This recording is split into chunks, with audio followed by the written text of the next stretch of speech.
దైవజనులకు కూడా కృతజ్ఞతలు తెలియజేస్తున్నాను. దైవజనులు బెన్నీ గారు మా అంకుల్ గారు, వారు వీరు చాలా మంచి స్నేహితులు అని విన్నాను. 1-2 సార్లు కలిశాను కూడా ఇంతకుముందు. సో అటువంటి సీనియర్ పాస్టర్స్తో, సీనియర్ దైవజనులతో కలిసి పంచుకోవటం, నా మనసులో ఉన్నటువంటి విషయాలను కూడా వారి సేవా ఫలంలో నేను భాగస్థుని అవటం చాలా సంతోషంగా ఉంది.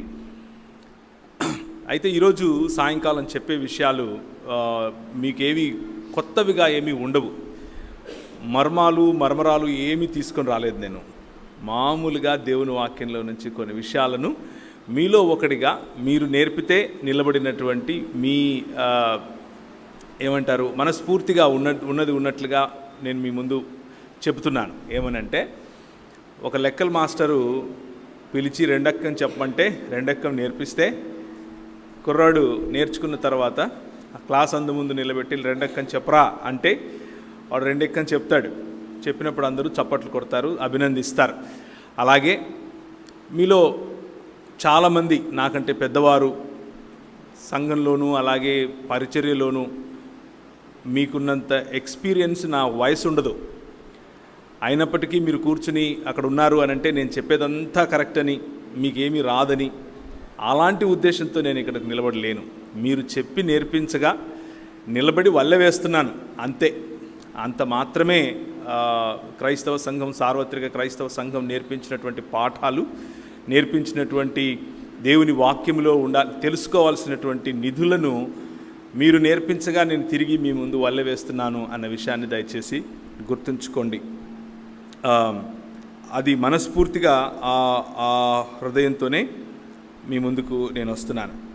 ఇకపోతే ఈరోజు రేపు సాయంత్రం మనము మాట్లాడుకోబోయేటటువంటి మాటలు దేవుని వాక్యమునకు చుట్టుపక్కల ఉంటాయి. అంటే ప్రతిసారి దేవుని వాక్యమే మాట్లాడుకుంటాం కదా అని అంటాం, కానీ దేవుని వాక్యంలో నుండి వేరు అంశాలను మనం మాట్లాడుకుంటాం. కానీ ఈరోజు మరియు రేపు సాయంకాలం మనం మాట్లాడుకునే విషయాలు దేవుని వాక్యమును గురించే ఉంటాయి. దేవుని వాక్యము మనకు ఎందుకు ఇంత ప్రాముఖ్యం, దాని ప్రాధాన్యత ఏమిటి అన్న విషయాల్ని మనం చూసే ప్రయత్నం చేస్తాం. ఆ చూసే క్రమంలో మనకు దేవుడిచ్చినటువంటి అవకాశాలను లేదా దేవుడిచ్చినటువంటి దేవుని మాటలను మనం గుర్తు చేసుకుంటాం. బైబిల్ గ్రంథంలో 1వ అధ్యాయం నుంచి చూస్తే దేవుని మాటే ప్రాముఖ్యంగా మనకు కనిపిస్తుంది. బైబిల్ గ్రంథంలో ఆదికాండం 1వ అధ్యాయంలో దేవుడు పలకటం, ఆ పలికినటువంటి దాన్ని, ఆ మాటను ఆధారం చేసుకునే సృష్టి క్రమం అంతా ఉద్భవించటం మనం చూస్తాం. సృష్టి క్రమాన్ని ఉద్భవింపజేసినటువంటి దేవుని మాట, సృష్టి క్రమాన్ని తన మాట చేత నిర్మించినటువంటి దేవుని యొక్క వాక్యమును గురించి మనం తెలుసుకోబోతున్నాం. దాని యొక్క ప్రాధాన్యతను మనం తెలుసుకోబోతున్నాం. ప్రభు అయిన యేసుక్రీస్తు ఈ లోకంలోనికి మానవుడిగా, మీలాగా నాలాగా రక్తమాంసములు కలిగినటువంటి దేవుని స్వరూపము మరియు పోలిక చొప్పున ఉన్నటువంటి మానవులను ప్రేమించి వారి వలె మానవత్వమును ధరించుకుని మన మధ్యకు వచ్చినటువంటి కృపాసత్య సంపూర్ణుడు ఒకసారి ఆయన పరిచర్యకు సిద్ధపడిన తర్వాత, ఉపవాసం ఉండి పరిచర్యలో పరిశుద్ధాత్ముని చేత అభిషేకింపబడి, పరిశుద్ధాత్ముని చేత నడిపింపబడి అరణ్యములో 40 దినాలు ఉన్న సమయంలో, ఆ 40 దినాలు సాతాను ప్రభువును శోధించినప్పుడు 3 ప్రశ్నలను, లేకపోతే సారాంశ రూపంగా చెప్పినటువంటి, అంటే ఆ 3 మాటలు మాట్లాడేసి వెళ్ళిపోయింది అని కాదు. ఆ 40 దినాలు ఆ సారాంశము 3 మాటల్లో మార్కు సువార్త అలాంటి సువార్థికులు రాయటం మనం చూస్తాం. ఆ సువార్థికులు రాసినటువంటి మాటల్లో 3 ముఖ్యమైనటువంటి అంశాలు మనకు కనిపిస్తాయి. ఒకటి భోజనానికి సంబంధించినటువంటిది, రెండవది ఆరాధనకు సంబంధించినటువంటిది, మూడవది అధికారానికి సంబంధించినటువంటిది. ఆ 3టిని కూడా, ఆ 3 ప్రశ్నలను కూడా, ఏ 3 ప్రశ్నలైతే ఆదాము దేవుని వాక్కును విని ప్రతి సాయంకాలము ప్రతి సంధిపూట ప్రభు అయిన యేసుక్రీస్తు ఆయనతో మాట్లాడటానికి ఏదేను తోటలో వచ్చినప్పుడు ఆయన విన్నటువంటి మాటలను గుర్తుంచుకొని, ఆ మాటల ద్వారా తనను పాలించేటటువంటి తన ప్రభువు యొక్క తన ప్రభువుకు అధీనుడై ఉండాలా, లేకపోతే ఈ లోక మర్యాదను తీసుకుని వస్తున్నటువంటి వేరొక వాడికి అధీనుడై ఉండాలా అన్నటువంటి ఈ తర్జన భర్జనలో ఆదాము ఎన్నుకున్నాడు సాతాను యొక్క మాటను, లేకపోతే వాక్యాన్ని వినటానికి. ఆ మాట పట్టుకున్నాడు, మరణాన్ని కొని తెచ్చుకున్నాడు. ఆ మాట పట్టుకున్నాడు, దేవుని నుంచి దూరమయ్యాడు. ఆ మాట పట్టుకున్నాడు, దేవుని యొక్క సన్నిధి నుండి దూరమయ్యాడు. ఆ మాటను పట్టుకున్నాడు, పాపము లేకపోతే విగ్రహారాధన అనేటటువంటి ఊబిలో ఇరుక్కుపోయాడు. ఎందుకు అనంటే దేవుని మాట కంటే సాతాను చెప్పినటువంటి అబద్ధాన్ని ఎక్కువగా నమ్మాడు కాబట్టి, దానికి లోబడ్డాడు కాబట్టి, దానికి లోబడిన కారణం చేత దేవునికి ఇవ్వాల్సినటువంటి స్థలాన్ని దేవునికి ఇవ్వకుండా తను స్వయంగా తీసుకునే ప్రయత్నం చేశాడు. కాబట్టి రెంటికి చెడ్డ రేవడి అని మనం ఎలా అంటామో అలా దేవునివాడు కాలేకపోయాడు, స్వయంగా దేవుడు కాలేకపోయాడు.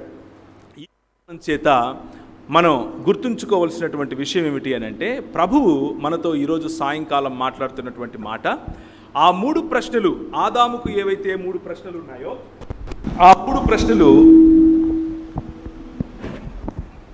మన ప్రభువుకు వేసినప్పుడు మన ప్రభువు ఆ ప్రశ్నలకు సమాధానం వాక్యముతో ఇచ్చాడు. ఆ ప్రభువు ఆ ప్రశ్నలకు సమాధానాన్ని వాక్యము ద్వారా ఇచ్చాడు. వాక్యాన్ని కోట్ చేస్తూ ఇచ్చాడు. వాక్యము ఎందుకు ఇంత ప్రాముఖ్యం, వాక్యము ఎందుకు ఇంత ప్రధానం అని గనక ఆలోచిస్తే, వాక్యము మనలను ఈ లోక మర్యాద నుండి విడిపిస్తుంది. ఈ లోక మర్యాదతో పోరాడటం నేర్పిస్తుంది. ఈ లోక మర్యాదలో విజేయులమై జీవించటం నేర్పిస్తుంది. 3 ప్రశ్నలు ఆదాము ఓడిపోయాడు. 3 ప్రశ్నలు కడపటి ఆదాము, నీవు నేను అనుసరించాల్సినటువంటి ఆదాము గెలిచాడు. సో వాక్యము మనలను గెలిచేలా చేస్తుంది. గెలిచేలా చేయటానికి మన చేతినివ్వబడినటువంటి 66 పుస్తకాలు ఏవైతే ఉన్నాయో వాటి యొక్క సారాంశము, ఆ సారాంశము మనల్ని జీవింపచేస్తుంది అనేటటువంటి అంశాన్ని నేను ఈరోజు మీతో పంచుకోబోతున్నాను. కొన్ని విషయాలు మనం తెలుసుకుంటాం. చారిత్రక నేపథ్యంలో కూడా కొన్ని విషయాలు చూస్తాం. బైబిల్ అధ్యయన నేపథ్యంలో కూడా చూస్తాం. మొన్న నేను ఒక 10 రోజుల క్రితం, ఈ రోజుకు 10 రోజులు అనుకుంటాను, 10 రోజుల క్రితం వరకు కూడా నేను యుఎస్లో ఉన్నాను. అమెరికాలో షికాగో ప్రాంతంలో ఉంటాను నేను. అలాగే డాలస్ ప్రాంతంలో మాకు సంబంధించినటువంటి వ్యాపారం ఉంటుంది. మా పెద్ద పాపను స్కూలుకు పంపించడానికి ఒక స్కూల్లో చేర్పించడానికి వెళ్ళటానికి ముందుగా నాకు తెలిసినటువంటి ఒక డాక్టర్ గారికి ఫోన్ చేశాను. అన్న, ఇట్లా పెద్ద పాపను స్కూల్లో చేర్పిద్దాం అనుకుంటున్నాను అని చెప్తే, ఏ స్కూల్లో చేద్దాం అనుకుంటున్నావు అన్నాడు. ఆయన అనుకున్నాడు నేను ఇండియాలో ఏదైనా స్కూల్కి పంపించాలేమో అందుకు అడుగుతున్నానేమో అనుకున్నాడు. లేదన్నా, నేను షికాగోలో ఉన్నాను. ఆయన పెద్దవారు, చాలా పెద్దవారు, మన గౌరవ పాస్టర్ గారి యొక్క వయసున్నవారు, అక్కడ చాలా ఏండ్లుగా ఉంటున్నారు. ఆయనతో మాట్లాడితే ఆయన అన్నాడు, అర్రే నువ్వు చాలా తప్పు చేస్తున్నావు అన్నాడు. ఏంటన్నా ఏమైంది అని అడిగాను. లేదు, అమెరికాలో పిల్లలను చదివించడం ఏంటి, నువ్వు చాలా తప్పు చేస్తున్నావు. ఇక్కడున్న మేమే తీసుకెళ్ళి ఇండియాలో చదివిస్తాము, నువ్వేమో ఇక్కడికి తీసుకొచ్చి ఇక్కడ చదివిస్తానంటావేంటి అని అడిగాడు. అంటే లేదన్నా, పాప చదువుకుంటానంటుంది ఇక్కడ, అందుకు ఇక్కడ వేద్దామంటే ఆయన 2 కథలు చెప్పాడు. 2 జరిగిన విషయాలు చెప్పాడు. మొదటిది, ఆయన దగ్గరికి వచ్చేటటువంటి పేషెంట్స్లో ఒక పేషెంట్ ఈ విధంగా అన్నాడంట, నా మనవరాలుని ఎప్పుడైనా మీ దగ్గరికి తీసుకొని రావచ్చా అని అడిగాడట. అడిగితే ఈయన, నీ మనవరాలేంటి, నేను మామూలు జనరల్ ఫిజిషియన్ కదా, ఆమెను ఒకవేళ పీడియాట్రిషియన్కు చూపిస్తారేమో చూపించండి, నేను జనరల్ ఫిజిషియన్ కదా అన్నాడు. అంటే కాదు, మామూలు ఫిజిషియన్స్ సరిపోరు, నీలాంటి వాళ్ళే కరెక్ట్ మా మనవరాలతో మాట్లాడటానికి అని అడిగాడు. సరే ఏంటి విషయం చెప్పండి అని అడిగితే, ఆమె మొన్న స్కూల్కి వెళ్ళి, స్కూల్లో పెద్ద స్కూల్స్ ఉంటాయి, పెద్ద స్కూల్స్, వాటి గ్రౌండ్స్ కానివ్వండి, తర్వాత హాల్స్ కానివ్వండి, మల్టీపర్పస్ హాల్స్ కానివ్వండి, ఇవన్నీ కూడా చాలా పెద్దగా ఉంటాయి. వాటిల్లో ఒకానొక వాష్రూమ్లో, అంటే బాత్రూంలోకి వెళ్ళి ఒక కొనలో ఒక మూలలో కూర్చొని ఆ అమ్మాయి ఒక రకమైనటువంటి ఒక రకంగా బిహేవ్ చేస్తుంది. ఏం జరిగిందమ్మా అని స్కూల్లో ఉన్నటువంటి అధికారులు వెళ్ళి ఆ అమ్మాయిని బుజ్జగించి దగ్గరికి తీసుకుని మాట్లాడితే, ఆమె ఉంటుంది, ఈరోజు నేను పిల్లిగా ఉండాలి అని అనుకున్నాను, నాలో నేను పిల్లి అని ఫీల్ అవుతున్నాను, కాబట్టి పిల్లిలాగా బ్రతకాలనుకుంటున్నాను అని చెప్పింది.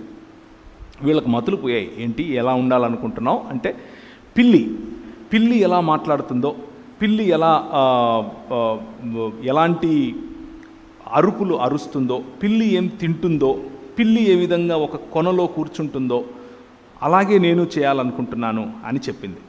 ఇది మొదటిది. రెండవది, అదే దేశంలోనే ఇద్దరు కవల పిల్లలు కూడా స్కూల్కి వెళ్ళారు. ఇద్దరు మగపిల్లలైనటువంటి ఇద్దరు కూడా స్కూల్కి వెళ్ళిన తర్వాత వాళ్ళ స్కూల్లో కొన్ని పాఠాలు చెప్పారు. వాళ్ళ స్కూల్లో చెప్పినటువంటి పాఠాలు అక్కడ ఏం నేర్పిస్తారు అని అంటే, మీరు ఏది ఫీల్ అవుతే అదే మీరు, అంటే మీరు మీ మనసులో మీకు ఏదని అనిపిస్తుందో, మీరు ఏమై ఉన్నారు అని మీ మనసు మీకు చెప్తుందో మీరు అదే అని నేర్పిస్తారు. ఆ నేర్పించినటువంటి నేర్చుకున్న తర్వాత ఇద్దరు పిల్లలు ఒక 10 రోజులు 15 రోజుల తర్వాత, అంటే వాళ్ళు మిడిల్ స్కూల్కి వెళ్ళారు. 4వ తరగతి తర్వాత వచ్చే 6వ తరగతి నుంచి వచ్చే మిడిల్ స్కూల్, 7వ తరగతికి వచ్చే వరకు ఆ కవల పిల్లల్లో ఒక అబ్బాయి ఆడపిల్లల్లాగా బట్టలు వేసుకోవటం మొదలుపెట్టాడు. ఏంట్రా ఆడపిల్లల్లాగా బట్టలు వేసుకుంటున్నావు ఈరోజు అని వాళ్ళ అమ్మ అడిగితే, లిప్స్టిక్ పెట్టుకుంటూ కొంచెం జ్యువెలరీ లాగా పెట్టుకుంటూ అన్నాడట, నేను ఈరోజు ఆడపిల్లని అవ్వాలనుకుంటున్నాను, ఆడపిల్లల వాష్రూమ్కి వెళ్ళాలనుకుంటున్నాను, ఆడపిల్లల బాత్రూంలో ఉండాలనుకుంటున్నాను, నాలో ఆడపిల్లల లాంటి ఫీలింగ్స్ ఉన్నాయి అని చెప్పుకొచ్చాడు. ఎందుకు ఈ 2 కథలు చెప్పాను, లేకపోతే ఇవి జరిగినటువంటి ఘటనలు ఆ డాక్టర్ గారు నాకు స్వయంగా చెప్పినటువంటి మాటలు ఎందుకు అనంటే, మనం వినే మాటలు, మనకు చెప్పే సంగతులు అవి మన మనసుల్లో నాటుకుని పోతాయి. అవి మన బిహేవియర్ పైన ప్రభావం చూపిస్తాయి.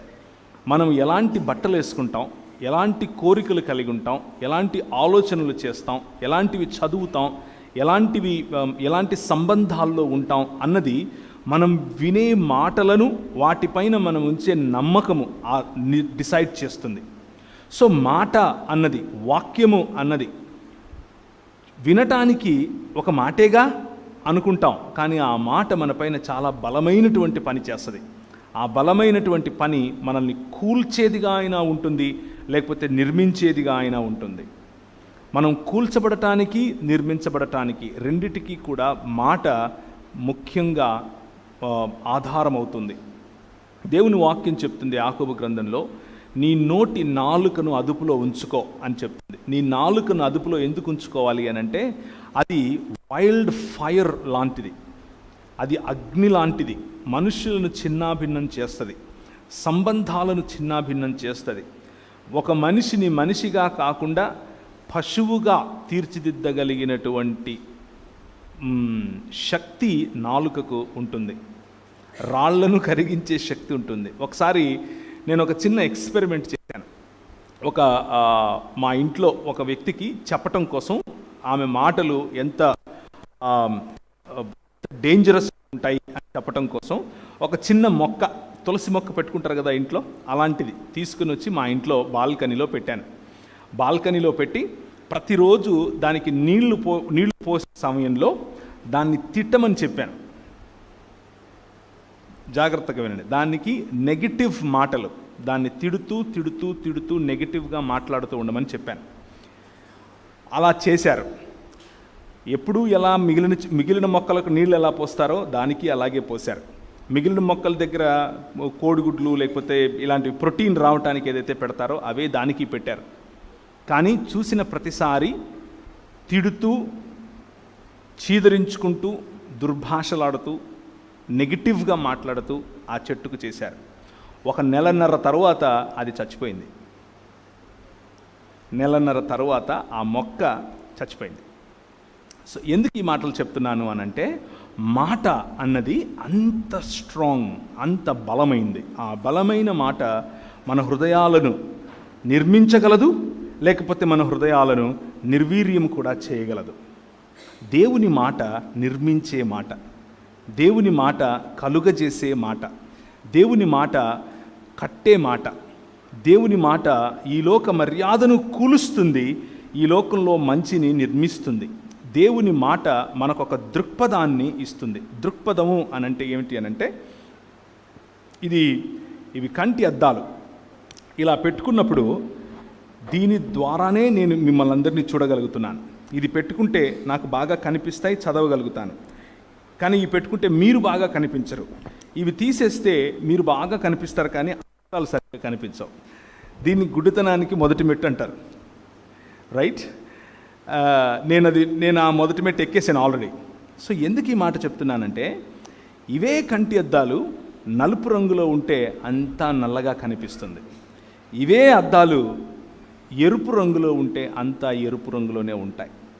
మనకున్న సామెతను గుర్తు చేసుకుంటే, కామెర్లున్న వాడికి లోకమంతా పచ్చగానే కనిపిస్తుంది. దృక్పథము అంటే కంటెద్దాలతో సమానం. ఈ దేవుని వాక్యము మనకు దృక్పథంలా పనిచేస్తుంది. ఈ ప్రపంచాన్ని చూడటానికి ఒక ఫ్రేమ్ వర్క్ ఇస్తుంది. ఈ ప్రపంచాన్ని అర్థం చేసుకోవటానికి ఒక మంచి కంటి అద్దాల్లాగా పనిచేస్తుంది. పురుషుణ్ణి పురుషునిగా చెబుతుంది, స్త్రీలను స్త్రీలుగా చెబుతుంది. పురుషుణ్ణి ఎలా గౌరవించాలో నేర్పిస్తుంది, స్త్రీని ఎలా గౌరవించాలో నేర్పిస్తుంది. స్త్రీ పురుషులకు ఉన్నటువంటి వైవిధ్యత లేదా వివిధత, అలాగే స్త్రీ పురుషులు దేవుని స్వరూపము మరియు పోలిక చొప్పున చేయబడినటువంటి దేవుని పోలికలో ఉన్నటువంటి మనుష్యులుగా చెబుతుంది. ఈ లోకం నేర్పించేటటువంటి ఆలోచనలకు భిన్నంగా దేవుడు తన విలువలను ఈ వాక్యము ద్వారా మనకు నేర్పిస్తాడు. ఈ వాక్యము ఈ దృక్పథములాగా పనిచేయటం కారణం చేత సంబంధాలలో మార్పు, వ్యక్తిగత జీవితంలో మార్పు, జీవితంలో మార్పు, సంఘ జీవితంలో మార్పు, సంఘ జీవితంలో బాధ్యతలు, కుటుంబం పట్ల బాధ్యతలు, స్త్రీల పట్ల గౌరవం, చిన్న బిడ్డల పట్ల వారి హక్కులను వారికి ఇచ్చేందుకు చేసే ప్రయత్నం, ఇలా చూసుకుంటూ పోతే సమాజ నిర్మాణం జరగటానికి, మానవుడు తిరిగి మానవుడు అవటానికి దేవుని వాక్యము ఒక దృక్పథంలాగా పనిచేస్తుంది. దాని ద్వారా, దాని గుండా చూసినప్పుడు అన్నీ స్పష్టంగా కనిపిస్తాయి. దాన్ని తీసేసినప్పుడు మసకగా కనిపిస్తుంది. మొదటి చూసినట్లయితే ఆదాము మరియు సాతాను జరిగినటువంటి ఆ సంభాషణ, సాతాను చెప్పినటువంటి అబద్ధం విన్నప్పుడు ఆయన, మీరు దేవతలే కదా, మీరు దేవుని వంటి వారే కదా, ఆయన మిమ్మల్ని ఆయన స్వరూపం ముందు ఆయన పోలిక చొప్పున చేశాడు కదా, మళ్ళా మీకు దేవుడు ఏంటి అని అన్నాడు. అలా అన్నప్పుడు, అవును, నా దేవుడు నన్ను సామంతుడిగా చేశాడు, ఈ ప్రపంచము పైన ఆయన 5 రకాలైనటువంటి ఆశీర్వాదములు నాకు ఇచ్చాడు, ఆయన వాక్కు నిజమైనది, ఆయన ఒక మాట పలికాడు అనంటే ఆ వాక్యము నిజమైనది, దాని మీద నేను నిలబడాలి అన్నటువంటి ఆలోచన. 5 రకాలైనటువంటి ఈ బ్లెస్సింగ్స్, లేకపోతే ఆశీర్వాదముతో కూడినటువంటి బాధ్యత, కర్తవ్యం, ఆశీర్వాదము మరియు బాధ్యత కలిసి ఉన్నటువంటి 5 మాటలు. మీరు ఫలించండి, మీరు విస్తరించండి, అభివృద్ధి చెందండి, భూమిని నిండించండి మరియు దానిని లోపరచుకోండి. మీరు ఫలించండి, విస్తరించండి, అభివృద్ధి చెందండి, భూమిని నిండించండి మరియు దానిని లోబరుచుకోండి. It's a mandate.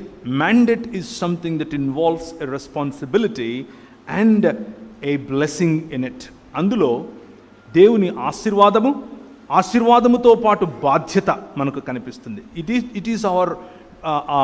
ఇది మన బాధ్యత. ఏంటి మన బాధ్యత? ఫలించటం మన బాధ్యత, విస్తరించటం మన బాధ్యత, భూమిని నిండించటం మన బాధ్యత, అభివృద్ధి చెందటం మన బాధ్యత, దానిని లోపరుచుకోవటం మన బాధ్యత. ఆ బాధ్యతను మనకు దేవుడు తన సామంతుడిగా, ఆయన చక్రవర్తి అయి సర్వలోకమును పరిపాలించే సమయంలో నిన్ను పిలిచి, నీవు నాకు ప్రతినిధివి అని చెప్పి ఆయన ఈ లోకంలో ఏలమని చెప్పాడు.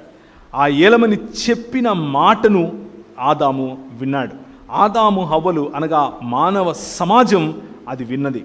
విన్న మానవ సమాజం దేవుని వాక్యమును పట్టుకోకుండా పక్కనే వచ్చి చెప్పినటువంటి ఇంకొక మాట, నువ్వు దేవుడివి కాలేవా, నీకు ఇంకా పైన ఒక నాయకుడు ఉండాలా, నీ అంతా నువ్వు చెయ్యొచ్చుగా అని చెప్పినప్పుడు, లేకపోతే నువ్వు దేవుడివేనటగా అని చెప్పినప్పుడు దేవుని స్థానాన్ని మనం దొంగిలించే ప్రయత్నం చేశాం. మనిషిగా మనల్ని దేవుడు చేశాడు, దేవుడుగా నేను ఉండాలని మనిషి అనుకున్నాడు. జాగ్రత్తగా వినండి, మనిషిగా దేవుడు మనల్ని చేశాడు, మనిషి మాత్రం దేవుడిని అవ్వాలి అని అనుకున్నాడు. తన మతాలను సృష్టించుకున్నాడు, తన దృక్పథాలను సృష్టించుకున్నాడు. ఉన్నటువంటి ప్రతి ఈవిని మరల్చుకొని తానే దేవుడయ్యే ప్రయత్నం చేశాడు. దీన్నే విగ్రహారాధన అంటారు, దీన్నే పాపము అని అంటారు. మానవ సమాజం మొత్తం కూడా పాపములో పడిపోవటానికి గల ఏకైక కారణం దీన్నే ఒరిజినల్ సిన్, లేకపోతే దీన్నే మూల పాపము అని కూడా పిలుస్తారు. జన్మ పాపము అని కొంతమంది పేరు పెట్టారులేండి దానికి, కానీ మూలములో పాపము, ది ఒరిజినల్, నిజానికి ఎక్కడ పాపం మొదలైంది అన్నటువంటి మాట. దేవుడిచ్చినటువంటి స్వాతంత్రాన్ని, దేవుడిచ్చినటువంటి సామంతత్వాన్ని, దేవునికి సామంతుడిగా ఈ ప్రపంచాన్ని ఏలేటటువంటి బాధ్యతను మరియు ఆశీర్వాదాన్ని తూలనాడి నా అంతకు నేనే అటానమస్గా బ్రతుకుతాను అని నిర్ణయించుకున్నటువంటి ఈ ఆలోచన, ఈ దృక్పథం, అంటే ఎర్రగా కనిపించే కళ్ళజోడు పెట్టుకున్నాడు. ఎర్రగా కనిపించే కళ్ళజోడు పెట్టుకున్నాడు కాబట్టి ప్రపంచాన్ని ఎర్రగా చూడటం మొదలుపెట్టాడు. ప్రపంచాన్ని ఎర్రగా చూడటం మొదలుపెట్టాడు కాబట్టి పాపం అనగా దేవుణ్ణి తిరస్కరించినటువంటి ఆ పని చేసిన మొదటి రోజే తన భార్యను తృణీకరించాడు. రిలేషన్షిప్స్లో ప్రాబ్లం వచ్చింది. తన భార్యను తనకంటే తక్కువదిగా చూశాడు. అధికారంలో ప్రాబ్లం వచ్చింది. దేవుడు మనిషికి అధికారం ఇచ్చాడు. దేనిపైన అధికారం ఇచ్చాడు? సర్వ పక్షులపైన, జంతువులపైన, భూమిపైన ప్రాకు జీవులపైన, చెట్లపైన, పండ్లపైన, every produce that the earth brings out. భూమి ఆకాశములను సృజించినటువంటి యెహోవా 115వ కీర్తన ఒకసారి తీస్తారా? 115వ కీర్తన 16వ వచనం. 115వ కీర్తన 16వ వచనం. ఆకాశములు యెహోవా వశములు, భూమిని ఆయన నరులకు ఇచ్చి ఉన్నాడు. నరులకు అధికారముతో ఇచ్చాడు. దాన్ని ఏలండి అని అన్నాడు, దాన్ని లోబరుచుకోండి అని అన్నాడు. పెత్తనం చేయండి అని చెప్పలేదు. లోబరుచుకోవటం అంటే ఏంటి అంటే స్వయంగా తానే ఒక మోడల్ చూపించాడు. ఎలాంటి మోడల్ చూపించాడు? చేసినటువంటి సృష్టికర్త అయినటువంటి ఈ దేవుడు ప్రతి చల్ల పొద్దున వచ్చి ఇచ్చిన బాధ్యతను గుర్తు చేసి, ఇంతకు ఆయన నేను ఇలా అనుకుంటాను అప్పుడప్పుడు, ఏం మాట్లాడింటాడు ఆయన ఆదాముతో? ప్రతిరోజు వచ్చి ఏం తిన్నావు, ఏం చేశావు? ఒక స్నేహితుడు, ఇద్దరు స్నేహితుల మధ్య ఎటువంటి సంభాషణ ఉంటుంది? బహుశా అటువంటి సంభాషణే దేవునికి మరియు మానవుడికి ఉండేదేమో.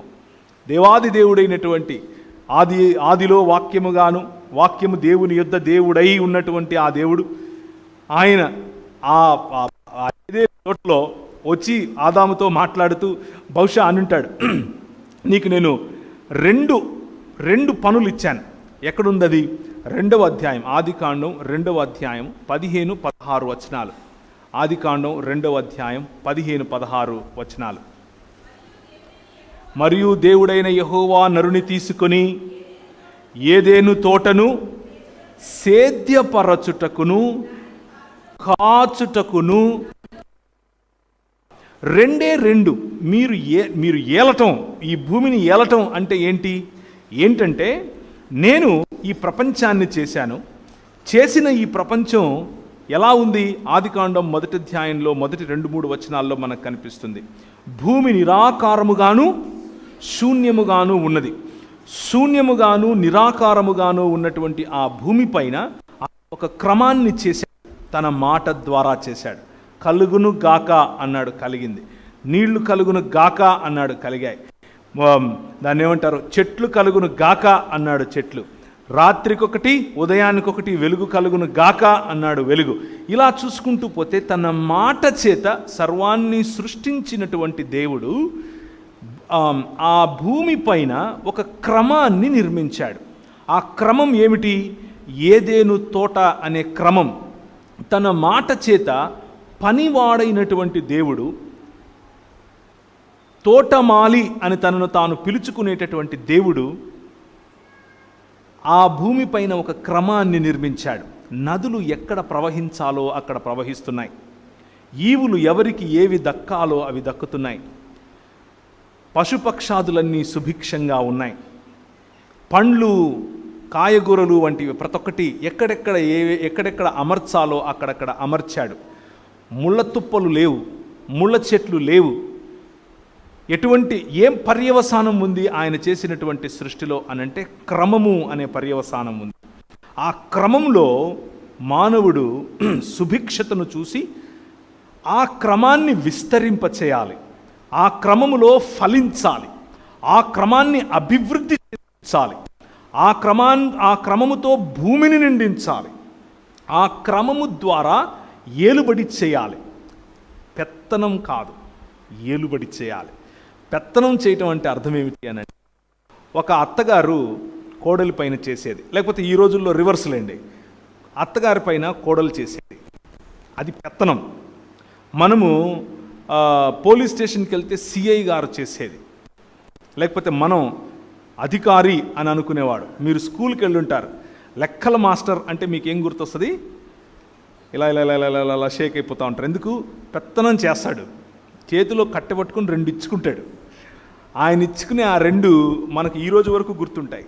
అది పెత్తనం చేయటం. మన ఉద్దేశంలో అధికారి అంటే ఎవరంటే మన హక్కులను కాలరాసేవాడు, మన హక్కులతో ఆడుకునేవాడు, మన బాడీస్ను అబ్యూజ్ చేసేవాడు, మనకున్నటువంటి స్వేచ్ఛను హరించేవాడు అని అనుకుంటాం.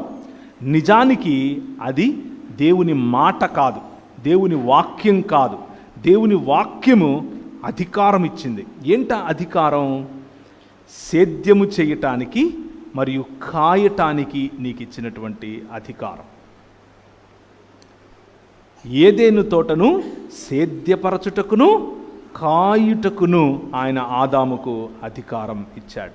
దేవుని దృష్టిలో, దేవుని దృక్పథంలో అధికారం అంటే ఏంటంటే కాచుకోవటం. దేవుని దృక్పథంలో అధికారం అంటే ఏంటంటే సేద్యపరచటం. మానవుని దృక్పథంలో, లేకపోతే ఈ లోక మర్యాదలో, ఈ లోక దృక్పథంలో అధికారం అంటే ఏంటంటే పెత్తనం చేయటం, అవతలి వారిపైన రాజ్యం చేయటం. దేవుడు మనిషికి అధికారం అన్నింటిపైన ఇచ్చాడు, సర్వ సృష్టి పైన ఇచ్చాడు. కానీ ఒక మనిషి పైన ఇంకొక మనిషికి అధికారం ఇచ్చాడా? ఇవ్వలేదు. ఒక్కసారి దేవుణ్ణి తిరస్కరించిన వెంటనే, అనగా దేవుని వాక్యమును నమ్మక, దేవుని వాక్యమును పక్కన పెట్టి, దేవుని మాటను విశ్వసించక, దేవుని మాట అనుసారంగా బ్రతకాలన్న ఆలోచన కోల్పోయి, తన స్వచిత్తము లేకపోతే లోక మర్యాద అనగా సాతాను యొక్క ఆలోచనను ఎప్పుడైతే నమ్మాడో, ఎప్పుడైతే దాని వైపుకు మొగ్గు చూపాడో, ఒక మనిషిగా ఉన్నటువంటి ఆదాము, దేవుడు మనిషిని సృష్టించెను, స్త్రీనిగాను పురుషునిగాను వారిని సృజించెను. వారికి అనగా స్త్రీ పురుషులకు ఆదాము అని పేరు పెట్టాడు. ఆదాము అనంటే కేవలం పురుషుడు కాదు. ఆదాము, ఆదం అంటే మానవ సమాజం, లేకపోతే స్త్రీ పురుషులు అని అర్థం. ఇది హెబ్రీ భాషలో ఉన్నటువంటి మాట. ఆ మానవుడు తనలో భాగమైనటువంటి, తనకు సమానమైనటువంటి, సాటి అయిన సహాయకురాలైనటువంటి స్త్రీని తక్కువగా చూడటం మొదలుపెట్టాడు. ఇదిగా నువ్వు ఇచ్చావుగా, మొదలెట్టింది ఈ అమ్మాయి అని బ్లేమ్ గేమ్ మొదలుపెట్టాడు. దృక్పథం మారింది, సంబంధం మారింది. దృక్పథం మారింది, మాటలు మారాయి. మాట దేవుడిదైతే పాట పాడటం మొదలుపెట్టాడు. ఏమని ఒకసారి చూస్తారా? 2వ అధ్యాయము ఆదికాండం. పాట పాడాడు. ఇది ప్రపంచంలో మానవుల్లో మొట్టమొదటి డ్యూయట్ సాంగ్, మొట్టమొదటి రొమాంటిక్ డ్యూయట్ సాంగ్. మొట్టమొదటి మానవుడు తన మొట్టమొదటి భార్యకు పాడినటువంటి మొట్టమొదటి పాట చూడండి ఏమని ఉంది ఇక్కడ. 2వ అధ్యాయము 23. అప్పుడు ఆదాము, చదవమ్మా. అప్పుడు ఆదాము ఇట్లా, నేను నా ఎముకలలో ఒక ఎముక, నా మాంసములో మాంసము, ఇది నరుల నుండి తీయబడిన గనుక నారి అనబడును. కవిత్వం చెప్తున్నాడు, రిథమిక్గా రైమ్తో మాట్లాడుతున్నాడు. ఇక్కడ భార్య పట్ల గౌరవం చూడండి, భార్య పట్ల సమానత్వం చూడండి, భార్యను ఎంత ఆలింగనం చేసుకుంటున్నాడు, ఆమె సౌందర్యాన్ని చూసి డ్యూయెట్ పాడుతున్నాడు ఇక్కడ. కానీ దృక్పథం మారింది. ఒక్కసారి వాక్యము అనేటటువంటి దృక్పథం నుంచి బయటకు వచ్చి లోక మర్యాద అనే దృక్పథం పెట్టుకున్నాడు. ఇదిగో నువ్వు ఇచ్చావుగా, ఈమె చెప్పింది చేయాల్సి వచ్చింది అని మొదలుపెట్టాడు. తన కుమారుడు పుట్టాడు, జలసి, ఇద్దరు చంపుకోవటం, కయీను హేబేలును చంపటం. ఇలా చూసుకుంటూ పోతే సమాజం, మానవ సమాజం దేవునికి దూరం అయ్యే కొద్దీ దృక్పథములో మార్పు వచ్చే కొద్దీ దేవుని వాక్యము కాకుండా, దేవుని మాట కాకుండా, దేవుని యొక్క ఆజ్ఞ కాకుండా, దేవుని యొక్క కట్టడ కాకుండా, దేవుని యొక్క సన్నిధిని విడిచిపెట్టగలిగినంత ధైర్యమునిచ్చేటటువంటి లోక మర్యాదకు లోబడ్డారు. జీవితం తుంపనాశనం అయింది. దాన్నే మనం ఏమంటామంటే ఒరిజినల్ సిన్ అని అంటాం, మూల పాపము అని పిలుస్తాం. మన స్వభావ సిద్ధంగా పాపులం. ఎందుకు అనంటే దేవుని వాక్యము అనేటటువంటి దృక్పథములో కాకుండా ఈ లోక మర్యాద అనేటటువంటి దృక్పథంలో బ్రతకటానికి ఇష్టపడ్డాం. కాబట్టి దాని నుంచి జరిగేటటువంటి పర్యవసానమే ఈరోజు మన జీవితాల్లో వస్తున్నటువంటి మార్పులు.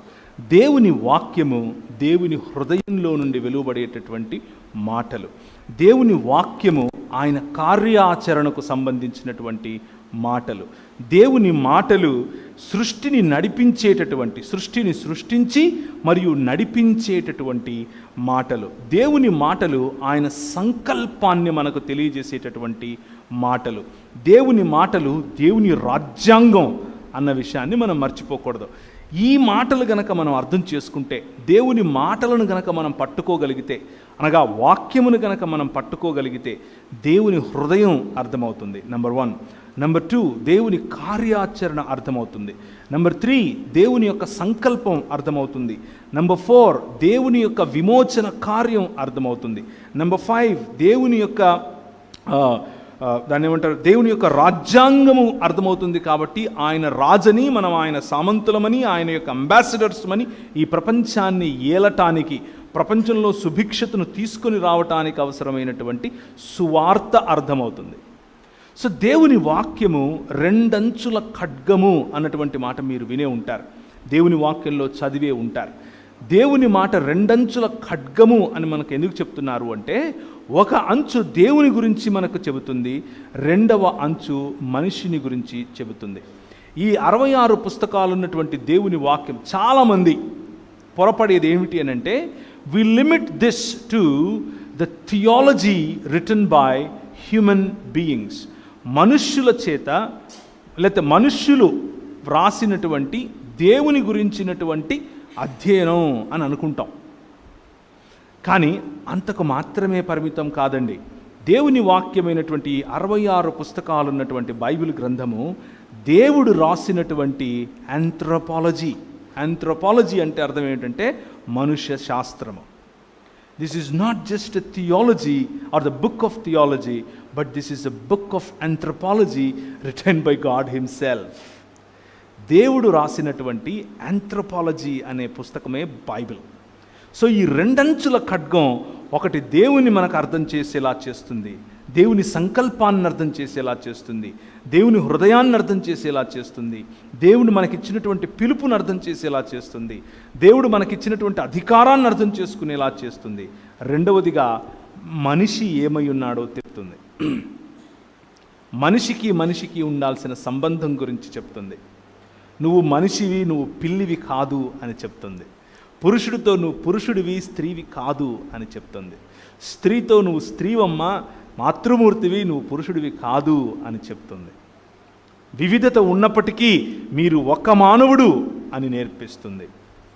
కనికరము గురించి చెబుతుంది, ప్రేమను గురించి చెబుతుంది, విశ్వాసమును గురించి చెబుతుంది, విశ్వాస్యతను గురించి చెబుతుంది, నమ్మకత్వమును గురించి చెబుతుంది. ఇలా ఎందుకు చెబుతుంది అనంటే, the relationship between man and man, మనుషునితో ఉండాల్సిన సంబంధమును నేర్పించే పుస్తకమే 66 పుస్తకాలు ఉన్నటువంటి బైబిల్ గ్రంథం. వాక్యము, దేవుని వాక్యము మనిషిని మనిషిగా చేస్తుంది. అదేంటన్నా, నేను ఇప్పుడు మనిషి కాదా అని మీరు ప్రశ్న అడగచ్చు. దేవుడు రాసినటువంటి ఈ ఆంథ్రోపాలజీ అనే ఈ పుస్తకం, లేకపోతే మానవ శాస్త్రముగా చదవగలిగినటువంటి ఈ పుస్తకం, దేవుని చేత వ్రాయబడినటువంటి మానవ శాస్త్రము ఏం నేర్పిస్తుంది అంటే, ఒక మనిషి ఎలా బ్రతకాలో చెబుతుంది. నువ్వు మనిషిగా లేకపోవటానికి గల కారణం ఏమిటి అని అంటే, లేకపోతే మనిషిగా అనుకుంటూ ఉన్నప్పటికీ 100% మానవుడిగా బ్రతకలేనటువంటి పరిస్థితి ఎందుకుంది అని అంటే, ఏ రోజైతే మనం దేవుణ్ణి తిరస్కరించామో. నేనెప్పుడు దేవుణ్ణి తిరస్కరించాను అంటారా? నేనెప్పుడు దేవుణ్ణి తిరస్కరించలేదే. నేను చాలా భక్తిగా ఉన్నాను కదా, నేను ప్రతి ఆదివారం సంఘానికి వస్తాను, సంఘ బల్ల ఆరాధనలో నేను పాల్గొంటాను, నేను కానుకలు వేస్తాను, నేను సువార్త పరిచర్యకు వెళతాను, ఇదంతా చేస్తున్నాను కదా, దేవుణ్ణి తిరస్కరించడం ఏంటి అన్న ప్రశ్న మీలో రావచ్చు. ఒక చిన్న ఉదాహరణ చెప్తాను. నాకు పెళ్లి చేసుకోవాలి అన్నటువంటి సమయం వచ్చింది. మా పాస్టర్ గారు పిలిచి, అయ్యా మా బిడ్డను నీకు ఇచ్చి పెళ్లి చేయాలనుకుంటున్నాము, మీ అమ్మ ఫోన్ నెంబర్ ఇస్తే నేను మాట్లాడతాను అని అన్నాడు. సరే అని చెప్పి మా అమ్మకు నేను ఫోన్ చేశాను. నేను అప్పుడు మధ్యప్రదేశ్లో మిషనరీగా ఉన్నాను. మధ్యప్రదేశ్లో నేను 11 సంవత్సరాలు దేవుని పరిచర్య మిషనరీగా చేశాను. కోయా, గోండు, కోర్కు, బిలాల ఇలాంటి అలాగే ముస్లింలు, ఇలాంటి జాతుల మధ్యలో నేను పరిచర్య చేశాను. అలా పరిచర్య చేసే క్రమంలో మా పాస్టర్ గారు నాతో ఇలా మాట్లాడినప్పుడు మా అమ్మకు ఫోన్ చేశాను. మా అమ్మకు ఫోన్ చేసి, అమ్మ మరి ఇట్లా మా పాస్టర్ గారు వాళ్ళ అమ్మాయిని ఇచ్చి పెళ్లి చేయాలనుకుంటున్నారు, మరి నీతో మాట్లాడతారంట, నంబర్ ఇస్తాను అని నేను మాట్లాడుతుంటే మా అమ్మ నన్ను ఒక ప్రశ్న అడిగింది. మా అమ్మ 1800 చిల్లరలోనే, అంటే కాకినాడ ప్రాంతానికి కెనడా కదా ఇది, కాకినాడ ప్రాంతానికి కెనడా నుంచి మిషనరీలు వచ్చిన సమయం 1799లో విశాఖపట్నం ప్రాంతంలోనికి మొట్టమొదటిసారిగా మనకు మిషనరీలు వచ్చారు. 1799కి ముందు కూడా బర్తలోమీ గారు, అలాగే ఆయన తర్వాత డానిష్ మిషనరీలు, ఆయన తర్వాత ఎస్పీజీ వారు ఈ గడ్డ మీదకి వచ్చారు. రాయలసీమ మాది కడప, ఆ ఊళ్ళకు 1800 చిల్లరలోనే మిషనరీ సేవలు వచ్చాయి. మిషనరీ సేవల ద్వారా మా కుటుంబాలు, మా అమ్మ తరఫున కుటుంబాలు చాలామంది ప్రభువును అప్పటికే తెలుసుకున్నారు. అంటే మా అమ్మ వాళ్ళ నాయన కూడా క్రైస్తవుడే. అక్కడి నుంచి వస్తున్నటువంటి క్రైస్తవం. మా అమ్మ నాకు ఫోన్లో ఏమని అడిగింది అని అంటే, మనోళ్ళేనా అని అడిగింది. అర్థమవుతుందా? మనం క్రైస్తవులమే, కానీ ఏ దృక్పథం పెట్టుకొని మనిషిని చూస్తాం? మన దృక్పథంలో మార్పు. ఏ దృక్పథం పెట్టుకుంటే మనిషి మనకు మనిషిగా మనవాడుగా కనిపిస్తాడు అనేది ప్రశ్న. మా అమ్మ నన్ను అడిగిన ప్రశ్న ఇది. ఎన్ని సంవత్సరాల క్రైస్తవం? 200 పైచిలకు సంవత్సరాల క్రైస్తవం. నేను పెళ్లి చేసుకుంది 2006లో. 1800 చిల్లరలోనే మా కుటుంబంలో ఉన్న వాళ్ళు క్రైస్తవులు.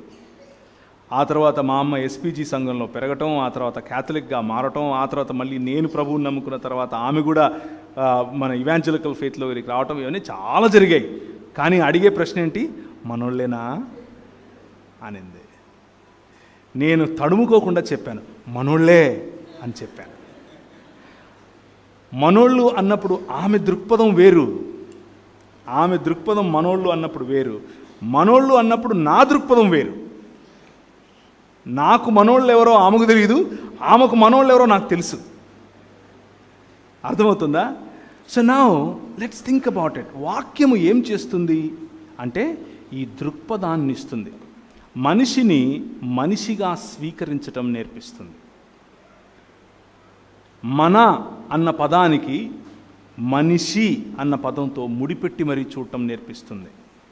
క్రైస్తవ సమాజం ఈరోజు, క్రైస్తవ సమాజానికి, ముఖ్యంగా ఆంధ్రప్రదేశ్ తెలంగాణలో ఉన్నటువంటి క్రైస్తవ సమాజానికి పట్టినటువంటి బూజు, దరిద్రం ఏంటి అని అంటే ఈ మనోళ్ళేనా అనే ఆలోచన.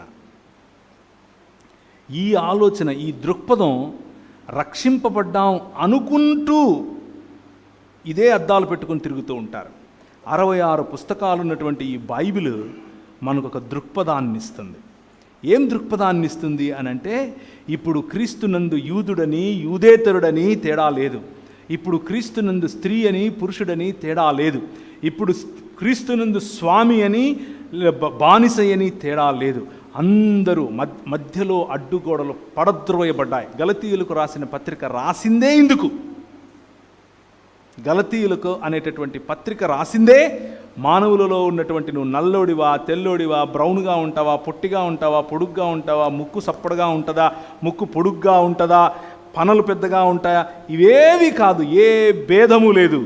మానవులంతా ఇప్పుడు క్రీస్తునందు సమానము. మీరు మనుషులుగా బ్రతకటం కోసం పిలువబడ్డారు అని చెప్పేటటువంటి ఏకైక పుస్తకం 66 పుస్తకాలు ఉన్నటువంటి బైబిల్ గ్రంథం. నేను దాదాపు 2002 నుంచి 2014 వరకు ఎన్ని సంవత్సరాలు అయ్యాయి? 2011 వేసుకోండి, ఎన్ని సంవత్సరాలు అయ్యాయి? చాలా సంవత్సరాలు అయ్యాయి. ఇప్పుడు లెక్క పెట్టడం ఎందుకు? అన్ని సంవత్సరాలు ఇస్లాం స్టడీ చేశాను. అన్ని సంవత్సరాలు నేను ఇస్లాం స్టడీ చేశాను.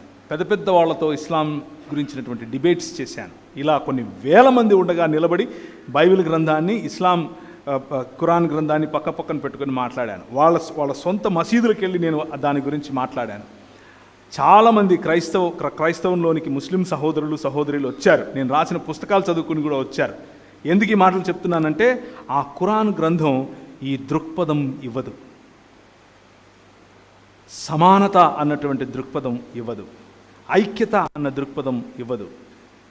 అలాగే గత కొన్ని సంవత్సరాలుగా, అనగా 2013వ సంవత్సరం నుంచి ఇది 2022 అంటే 9 సంవత్సరాలు నేను హైందవ భావజాలం గురించి స్టడీ చేస్తున్నాను. పురాణాలు కానివ్వండి, వేదాలు కానివ్వండి, మీ ఇష్టం వచ్చింది, గీత కానివ్వండి.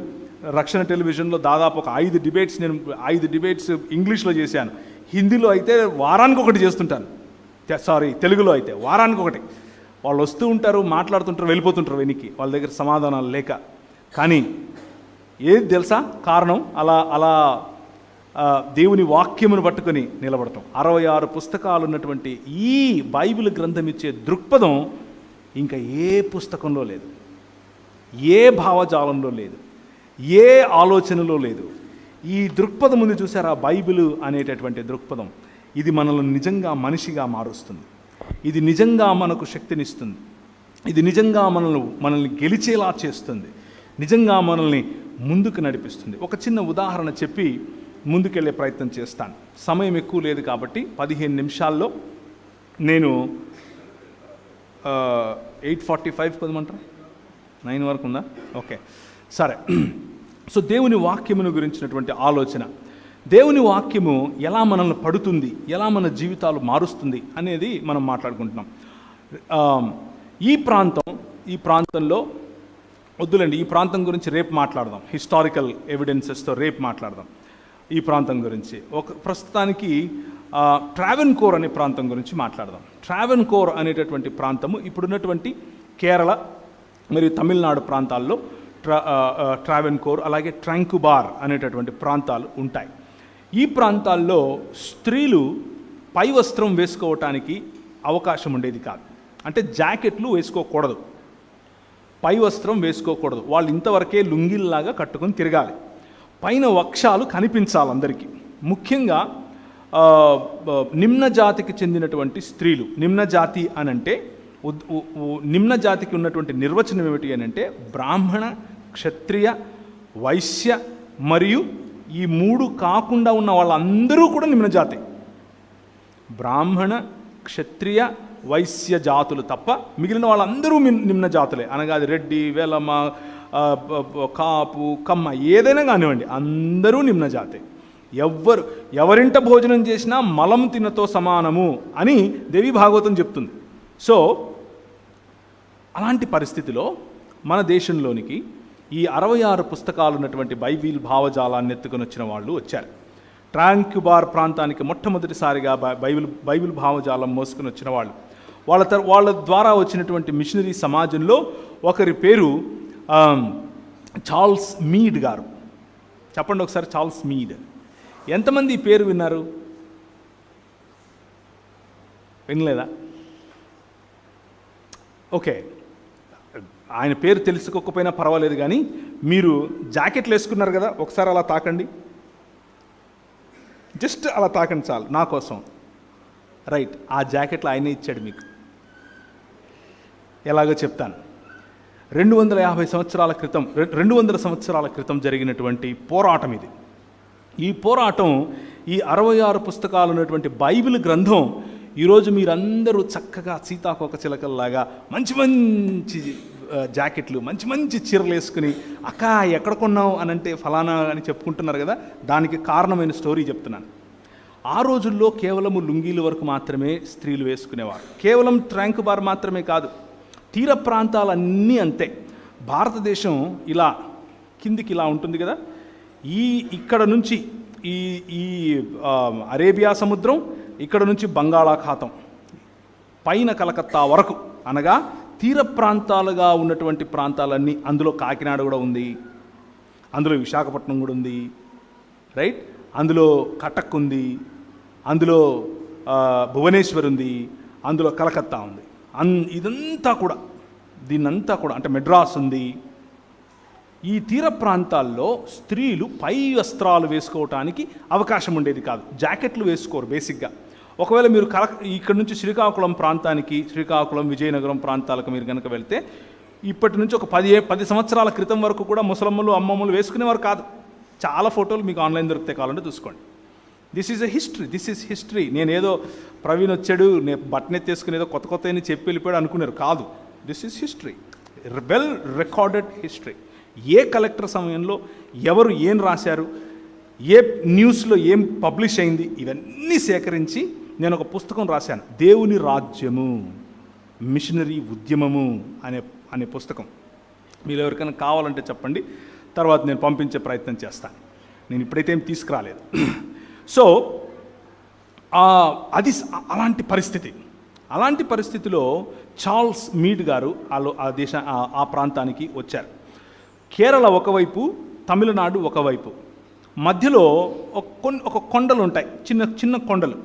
కొండ దాటితే తమిళనాడు, కొండ నుంచి ఇటు వస్తే కేరళ. ఆ ప్రాంతాన్నే ట్రాంక్ బార్ అని అన్నారు. ఆ ప్రాంతంలో స్త్రీలు కేరళకు వెళ్ళంగానే ముఖ్యంగా నాడార్ అనేటటువంటి ఒక సమాజానికి చెందినటువంటి స్త్రీలు, వాళ్ళు కేరళకు వెళ్ళంగానే బట్టలు తీసేయాలి, పై బట్టలు తీసేసి వాళ్ళ స్థనాలు కనిపిస్తూ ఉండగా పనులు చేయాలి. వీళ్ళు గీత కార్మికులు బేసిక్గా. అంటే వీళ్ళు పామ్ ట్రీస్ నుంచి అవి తీయటం, కళ్ళు పైకెక్కి తీయటం, ఇలాంటి గీత కార్మికులు లాంటి వాళ్ళు నాడార్లు అనంటే. వీళ్ళు చార్ల్స్ మీడ్ గారి యొక్క పరిచర్యకు ఆకర్షితులయ్యారు. చార్ల్స్ మీడ్ గారు చర్చ్ మిషన్ సొసైటీ అనేటటువంటి ఒక ఆర్గనైజేషన్కు చెందినవారు. లండన్ నుంచి పంపించినటువంటి లండన్ మిషన్ సొసైటీ మరియు చర్చ్ మిషన్ సొసైటీ, అలాగే society to propagate gospel SPG అనేటటువంటి ఈ మూడు సమూహాలు కలిసి అక్కడ పనిచేస్తూ ఉన్నారు. ఆ చేసేటటువంటి పనిలో ప్రధానమైనటువంటి పని క్యులాన్, లేకపోతే ఈరోజు ఉన్నటువంటి కొల్లం అనేటటువంటి ప్రాంతం. ఆ ప్రాంతంలో తన మిషనరీ స్థావరాన్ని ఎన్నుకుని అక్కడ ఉంటూ పని చేయటం మొదలుపెట్టాడు. ఆయన దగ్గరికి ఒకరోజు ఏడ్చుకుంటూ స్త్రీలు మరియు పురుషులు అందరూ ఆ రోజు ప్రార్థనకు రమ్మంటే వచ్చారు. ఏంటి చాలా దిగాలుగా ఉన్నారు, ఏమైందమ్మా అని అడిగితే వాళ్ళు అన్నారు, లేదండి చాలా అవమానకరంగా ఉంది, మేము నిన్నటి వరకు తమిళనాడులో ఉన్నాము, తమిళనాడులో మా పని మేము చేసుకున్నాము, తమిళనాడులో దాని పామ్ ట్రీస్ నుంచి అవి కాయలు టైం వచ్చేసింది తీసేసాం, అక్కడ పని అయిపోయింది, తిరిగి మా ఇళ్ళకి మేము ఇప్పుడు వచ్చాము, రాగానే ఇక్కడ మా బట్టలు తీశారు, మేము బట్టలు చేస్తే మేము ఇలాగే తిరగాలి, ఇది మేము ఇక్కడికి ఉన్న రోజులు ఇలాగే ఉండాలి అని అన్నారు. ఎందుకు అలా అన్నారు? అలా అనటానికి ఏంటి కారణం అని అడిగితే, మాకున్నటువంటి పురాణాలు, మాకున్నటువంటి స్థల పురాణాలు, మాకున్నటువంటి అష్టాదశ పురాణాల్లో ఏమని రాయబడిందంటే అంటూ వాళ్ళ కథనం చెప్పుకుంటూ వచ్చారు. స్త్రీ దేవునికి ఎదుటగా తన వస్తున్నది స్త్రీయా పురుషుడా తెలుసుకోవాలి అని అంటే పై వస్త్రం వేసుకోకూడదు అని చెప్పారు. ముఖ్యంగా ఈ రోజుకు కూడా ఎప్పుడు 2018లో మధురై ప్రాంతంలో కలెక్టర్ గారు 6 మంది బాలికలు పై వస్త్రం లేకుండా దాన్ని ఏమంటారు, గుడిలోకి వెళ్ళి పూజలు చేయటం, అక్కడ బ్రాహ్మణులు కూర్చొని పూజలు చేయించడం, వాళ్ళు చూసి అదొక పెద్ద పేపర్ స్టోరీ అయ్యి వాళ్ళని అరెస్ట్ కూడా చేశారు. అది మనందరికీ తెలిసిన విషయమే. ఎందుకు ఇలా జరుగుతోంది అని ఆలోచిస్తే వారి యొక్క లిటరేచర్, వారి పుస్తకాలు ఏమని చెప్తున్నాయి అని అంటే, దేవుడి ఎదురుకు వెళ్ళినప్పుడు నువ్వు స్త్రీవో పురుషుడువో దేవునికి ఎలా తెలుస్తుంది, కాబట్టి నువ్వు బట్టలు ఇప్పాలి అని చెప్పారు. అయితే ఇప్పుడు ఈ బ్రాహ్మణ క్షత్రియ వైశ్యులకు దేవుడు కానీ శూద్రజాతులకు దేవుడెవరు అని అంటే, శూద్రజాతులకు దేవుడెవరు? బ్రాహ్మణస్య ముఖమాసీత్ అంటే దేవుని ముఖం నుంచి బ్రాహ్మణుడు వచ్చాడు అని చెప్తున్నారు. కాబట్టి బ్రాహ్మణుడే దేవుడు, ఆయన ఎదుట నువ్వు బట్టలు ఎలా వేసుకుంటావు అన్నది లాజిక్. ఆ లాజిక్లో కారణంగా స్త్రీలందరూ కూడా బట్టలు లేకుండా తిరగాలి. వాళ్ళు ఏడుస్తూ చెప్పారు. చార్ల్స్ మీడ్ గారు అన్నారు, రేపు పొద్దున్నే మనకు ఒక స్పెషల్ ప్రోగ్రాం ఉంది, అందరు రండి అని అన్నాడు. సరే అని చెప్పి వాళ్ళు వెళ్ళిపోయారు.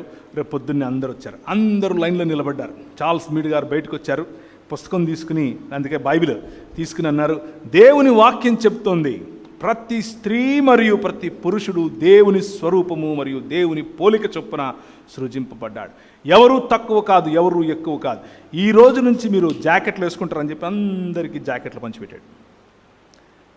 అందరికీ జాకెట్లు పంచిపెట్టంగానే వాళ్ళు జాకెట్లు వేసుకోవడం మొదలుపెట్టారు.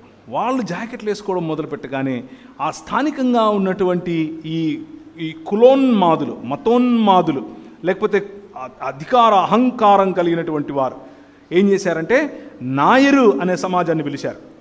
నాయర్ అనే సమాజాన్ని పిలిచి నాయరులకు అని చెప్పారు, అరే క్షత్రియ జాతి ఇప్పుడు ఎక్కువగా లేదు కాబట్టి మీరే ఇప్పటి నుంచి క్షత్రియులు రా, ఇదిగో కత్తులు తీసుకోండి, వెళ్ళండి, దొరికినట్టు తెగ నరకండి. ఏం నరకాలి? స్తనాలు, వక్షాలు నరకాలి, వక్షోజాలు నరకండి. ఎందుకు అనంటే వాళ్ళకంత ధైర్యమా, వాళ్ళకంత అంత కొవ్వా, మా ముందు వాళ్ళు బట్టలు వేసుకుంటారా? మనం ఇప్పుడు ఏమనుకుంటున్నామనంటే, ఇది సనాతన కాలం నుంచి వచ్చినటువంటి సాంప్రదాయం. చూసారా మా చీరలు ఎంత బాగుంటాయో, ఎంత అందంగా మేము డ్రెస్ చేసుకుంటాం. మిషనరీలు నేర్పించారు మనకు. మీరు గౌరవప్రదంగా బ్రతకటం, మనం గౌరవప్రదంగా బ్రతకటం ఈ 66 పుస్తకాలు ఉన్నటువంటి వాక్యము నేర్పించింది. దేవునికి స్తోత్రం కలుగును గాక. 66 పుస్తకాలు ఉన్నటువంటి ఈ వాక్యము మనిషిని మనిషిగా మారుస్తుంది అని చెప్పటానికి ఒక చిన్న ఉదాహరణ చెప్తున్నాను. ఆ తర్వాత నాయరు సమాజం వాళ్ళు తీసుకుని వచ్చి నాడార్ సమాజం వాళ్ళని ఒక 4 స్త్రీలు మార్కెట్లో చేపలు అమ్ముతూ దొరికారు. చేపలు, రేగిపండ్లు ఇలాంటివి పెట్టుకుని అమ్ముతూ ఉంటే జాకెట్లు వేసుకున్నారు కాబట్టి వాళ్ళని పిలిచి వాళ్ళ జాకెట్లు అందరి ముందు కత్తులతో చించేసి వాళ్ళను ఒక బులక్ కార్ట్స్ అంటే మన ఎద్దుల బండ్లకు కట్టి ఆ ఎద్దుల బండ్లతో ఊరేగించారు, బట్టలు లేకుండా, అంటే పై వస్త్రాలు లేకుండా. ఇలాగే ఉండాలి అని చెప్పారు. ఇలా ఉంటేనే మీరు ఇక్కడ బతుకుతారు, లేకపోతే మీ కర్మ అన్నారు. ఆ రోజు రాత్రి ఒక స్కెచ్ గీశారు. చార్ల్స్ మీడ్ గారి ఇంటి మీద అటాక్. మీడ్ గారి ఇంటి ఆ బంగ్లా మొత్తం తగలబెట్టారు. చార్ల్స్ మీడ్ గారు అన్నారు, ప్రార్థించుదము, ఇక్కడ నుంచి పారిపోవుదము. నో. మిషనరీ ఉద్యమం ఎలా జరిగింది? ఈ 66 పుస్తకాలు ఉన్నటువంటి వాక్యము, ఈ దేవుని వాక్యము ఒక శక్తిగా ఎలా పనిచేసింది. చార్ల్స్ మీడ్ గారు అంతటితో వదలలేదు. దాన్ని మొత్తం కవర్ చేశారు. దాన్ని మొత్తం విలేకరుల ద్వారా కవర్ చేయించి పేపర్లలో ప్రింట్స్ వేయించారు. ఆ ప్రింట్స్ ఇక్కడ కాదు, లండన్లో కూడా వెళ్ళాయి. ఎక్కడెక్కడైతే బ్రిటిష్ సామ్రాజ్యం విస్తరించిందో అన్ని చోట్ల భారతదేశంలో ఇటువంటి భయంకరమైనటువంటి యాంటీ హ్యుమానిటేరియన్, మానవులకు వ్యతిరేకమైనటువంటి లాస్ ఉన్నాయి, చట్టాలు ఉన్నాయి అని చెప్పుకుంటూ ప్రతి చోట అవి పబ్లిష్ చేయబడ్డాయి. లండన్ హౌస్ ఆఫ్ కామన్స్ అంటే ఈరోజు మనకు ఉన్నటువంటి ఢిల్లీలో ఉన్నటువంటి పార్లమెంట్. లండన్ హౌస్ ఆఫ్ కామన్స్లో ఎంపీలు నిలబడి మాట్లాడుతున్నారు. అందులో ఒకరు మన కోసం నిలబడేటటువంటి వారు విలియం విల్బర్ఫోర్స్ గారు. ఆయన మరియు ఆయనతో పాటు కలిసి సహచరులుగా ఉన్నటువంటి వారు, అలాంటి వారు ఎంతోమంది ఉండేవారు ఆ రోజుల్లో. దేవుని వాక్యము అనేటటువంటి 66 పుస్తకాలు ఉన్నటువంటి ఈ బైబిల్ గ్రంథము యొక్క దృక్పథము తెలిసిన వారు. ఆ దృక్పథాన్ని ఎరిగిన ఆ వ్యక్తులు ఏం చేశారు అనంటే, అందరి ముందు పోరాడారు. No, the women of India are equally in the image of God. The women of India are equally beautiful in the image of God. The women of India have rights to wear what they want to wear. ఈరోజు మనకు వచ్చి కబుర్లు ఏం చెప్తున్నారు? మీరు పాశ్చాత్య సమాజం సంస్కృతిని చేసుకుంటున్నారు, పొట్టి పొట్టి బట్టలు వేసుకుంటున్నారు. మీరు అసలు బట్టలు వేయించలేదు కదా. అసలు బట్టలు అనే దృక్పథం ఎక్కడి నుంచి వచ్చింది? 66 పుస్తకాలు ఉన్నటువంటి బైబిల్ నుంచి వచ్చింది. బట్టలు వేసుకుని గౌరవప్రదంగా బ్రతకాలి అనేటటువంటి దృక్పథం ఈ పుస్తకం నేర్పించింది. ఎవరికి? అందరికీ. మీరెవరికని చెప్తున్నారు? కొందరికే. సో ఈ నాయర్ సమాజం వారు అలా చేసిన తర్వాత కొద్ది రోజులకు ప్రపంచమంతట్లో కూడా ఈ విషయం తెలిసిపోయింది. ఇలా జరుగుతోంది. అక్కడి నుంచి రాణి, అనగా బ్రిటిష్ సామ్రాజ్యానికి చెందిన రాణి ఒక లేఖ రాసింది ట్రాంక్ బార్లో ఉన్నటువంటి అధికారులకు. మేము మీ వ్యక్తిగత లేకపోతే మీ చట్టాల్లోకి జోక్యం చేసుకోవడం మాకు ఇష్టం లేదు, కానీ ఇది బ్రిటిష్ సామ్రాజ్యంలో ఒక భాగం కాబట్టి మిమ్మల్ని రిక్వెస్ట్ చేస్తున్నాం, ఇలాంటి అల్లర్లు జరగకుండా చూసుకోండి. అధికారులు, బ్రిటిష్ అధికారులు ఏమంటున్నారు? పిలాతులాగా చేయగడుక్కుంటున్నారు. మాకెందుకురా బాబు ఇవన్నీ, ఏదో నువ్వు మేనేజ్ చేసుకో, ఇట్లాంటి బయటికి రాకుండా చూసుకో అని చెప్తున్నారు. కానీ చార్ల్స్ మీడ్ గారు అంతటితో వదలలేదు. చార్ల్స్ మీడ్ గారు మళ్ళీ ఒక మీటింగ్ పెట్టారు. రండి అందరూ అన్నారు. మొత్తం నాడార్ సమాజం మళ్ళీ వచ్చారు. నాడార్ సమాజానికి మళ్ళీ జాకెట్లు పంచాడు, కలర్ఫుల్ జాకెట్లు పంచాడు ఈసారి, ఎక్స్పెన్సివ్ జాకెట్లు పంచాడు ఈసారి. స్త్రీలందరూ మళ్ళీ జాకెట్లు వేసుకున్నారు, చక్కగా పూలు పెట్టుకున్నారు, చక్కగా దేవుణ్ణి ఆరాధించారు. ఇంటికి వెళ్ళారు, అగ్గి మీద గుగ్గిలంలాగా తయారయ్యారు మిగిలిన వాళ్ళు. మాకు సమానమా మీరు? How can you be equal to us? నేను నువ్వు సమానం ఏంట్రా? ఏమైనా అడుగు ఇస్తా, కానీ సమానత్వం అడగద్దు. అంబేద్కర్ గారు ఒకసారి ఇలాగే మాట్లాడారు పార్లమెంట్లో. It's a recorded proof. ఆయన ఇచ్చినటువంటి స్టేట్మెంట్ ఏమిటి అని అంటే, నా జాతికి చెందిన వారికి ఉన్నటువంటి ప్రధానమైనటువంటి అంశం ఏమిటి అని అంటే, మాకు నీళ్ళు ఇవ్వండి, మాకు అన్నం పెట్టండి, మాకు భూములు ఇవ్వండి కాదు, మాకు సమానత్వం ఇవ్వండి అని అడిగారు. Where did he get that? ఎక్కడి నుంచి వచ్చింది ఆయనకు? 66 పుస్తకాలు ఉన్నటువంటి బైబిల్ గ్రంథం. The 66 books of the Bible makes you human being. నిన్నొక మనిషిగా తయారు చేస్తుంది. వాక్యము యొక్క ప్రాధాన్యత ఇది. వాక్యము తెలియని వాడు పశుప్రాయుడవుతాడు, వాక్యం తెలిసిన వాడు మెల్లిమెల్లిగా మనిషి అవుతాడు. చార్ల్స్ మీడ్ గారు ఆ ప్రయత్నంలో స్త్రీలకు రావాల్సినటువంటి గౌరవాన్ని వారికి ఇచ్చాడు. నాడార్ సమాజం వారు అప్పుడు ఇంకొంచెం గొడవ జరిగిన తర్వాత మొత్తం అందరికీ ఆ చట్టం ఎత్తిపారేశారు. ఏం చట్టము? మీరు శూద్రజాతి వాళ్ళు మీరు వేసుకోకూడదు అన్న చట్టం. ఎందుకు ఎత్తేసారు అని అంటే, ఈరోజు కేరళలో ఎవరు సీఎం? మాకెందుకు బ్రదర్, ప్రార్థన చేసి మేము పరలోకం పోతాం, ఈ సీఎంలు గీఎంలు ఎంత మాకెందుకంటారా? ఎవరు సీఎం? పినరాయి విజయన్ గారు. పినరాయి విజయన్ గారు ఏ సమాజానికి చెందినవారు? ఈడవ సమాజానికి చెందినవారు. ఈడవ సమాజానికి చెందిన పినరాయి విజయన్ గారు ఈరోజు ముఖ్యమంత్రి అయ్యాడు అంటే కారణం ఏమిటి అని అంటే, చార్ల్స్ మీడ్ గారి యొక్క ఉద్యమం. చార్ల్స్ మీడ్ గారి యొక్క ఉద్యమం కారణం చేత నాడార్ సమాజం వారిలో వచ్చినటువంటి ఈ విప్లవం చూసిన తర్వాత ఈడవ సమాజం వచ్చింది. మేము కూడా వేసుకుంటాం, మేము ఎందుకు వేసుకోం, వాళ్ళు వేసుకోవాలా, మేము కూడా వేసుకుంటాం అన్నారు. ఇంకా మిగిలిన వాళ్ళకి అర్థం అవ్వట్లేదు, ఏంటి అందరూ వేసుకుంటారా? ఈడవ సమాజం అంటే షెడ్యూల్డ్ కులాలకు చెందిన వాళ్ళు కదా, మీరు ఎట్లా వేసుకుంటారు బట్టలు? మీరు బట్టలు వేసుకోకూడదు, మీరు మూతికి ఒక ముంత కట్టుకోవాలి, దాన్ని ఏమంటారు, ముట్టుకో చీపురు కట్టుకొని తిరగాలి, అంతే మీ పని అని అన్నారు. కానీ ఈడవ సమాజం అంది, దేవుని వాక్యం మాకు నేర్పిస్తోంది, we are equal in the sight of God, we are equal, మేము సమానం అంట. 66 పుస్తకాలున్న బైబిల్ చెప్తోంది.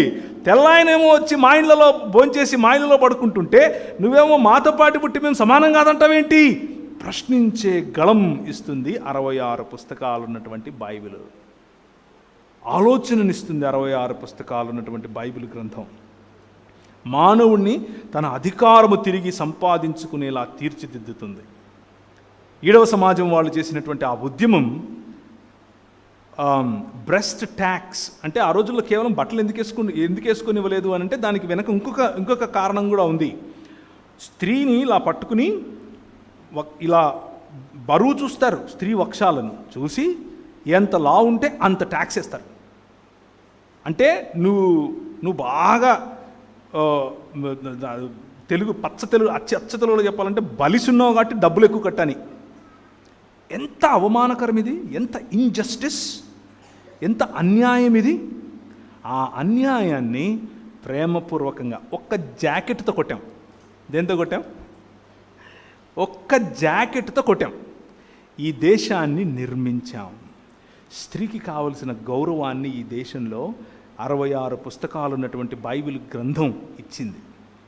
The dignity of women in India, the dignity of women wearing her own clothes in India is a result of this perspective. ఈ దృక్పథము కారణం చేత, Bible ఇచ్చినటువంటి దృక్పథము కారణం చేత స్త్రీ మనిషిగా ఈ దేశంలో చలామణి అవటం మొదలుపెట్టింది. స్త్రీకి ఓటు హక్కు, స్త్రీకి సమానత్వం, స్త్రీకి చదువు. 1800 చిల్లరలోనే ఇక్కడ ఉన్నవాళ్ళు నువ్వు నిక్కర్లు వేసుకోవాలా వద్దా, నువ్వు బొట్టెట్టుకోవాలా వద్దా, నువ్వు నూనెట్టుకోవాలా వద్దా అని డిబేట్లు చేసుకుంటూ ఉంటే, ఈ దృక్పథం ఉన్నటువంటి 66 పుస్తకాలు ఉన్నటువంటి బైబిల్ గ్రంథం స్త్రీ పురుషులను పక్క పక్కన కూర్చోపెట్టి చదువు చెప్పింది. దేవుని వాక్యము మనిషిని మనిషిగా మారుస్తుంది. పశుప్రాయత నుంచి మనుష్యత్వములోనికి తీసుకొని వస్తుంది. దినదిన ప్రవర్తమానముగా యేసుక్రీస్తును పోలినటువంటి మనుషులముగా మనం మారేలా చేస్తుంది. మనం మనుష్యులముగా మారటానికి సాటి మనిషిని ఎలా చూడాలో మనకు నేర్పిస్తుంది. సాటి మనిషిని గౌరవించేటటువంటి ఆ దృక్పథాన్ని దేవుని వాక్యము మనకు నేర్పిస్తుంది. So the Kingdom of God, దేవుని రాజ్యము సమీపించి ఉన్నది కనుక మారు మనస్సు పొందండి అని చెప్పినటువంటి మాట మార్కు సువార్త 1వ అధ్యాయం. చూస్తారా? మార్కు సువార్త 1వ అధ్యాయం.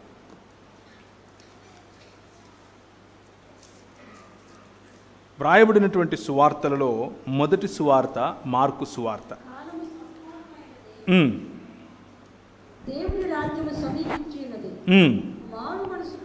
మారు మనస్సు పొంది సువార్త నమ్ముడని చెప్పుచు దేవుని సువార్త ప్రకటించుచు గలిలయకు వచ్చెను. సువార్త అంటే అర్థం ఏమిటి అని అంటే, శుభవార్త అంటే అర్థం ఏమిటి అని అంటే మంచి మాట అని. మంచి మాట. ఏంటా శుభవార్త అనంటే, మనం ఎదురు చూస్తూ ఉన్నటువంటి మెస్సియా వచ్చేశాడు అని చెప్పేటటువంటి శుభవార్త. మనం ఎదురు చూస్తూ ఉన్నటువంటి మన రాజు వచ్చేశాడు అని చెప్పేటటువంటి వార్త. మనం ఎదురు చూస్తూ ఉన్నటువంటి నిజమైన మనిషి వచ్చాడు అని చెప్పేటటువంటి వార్త.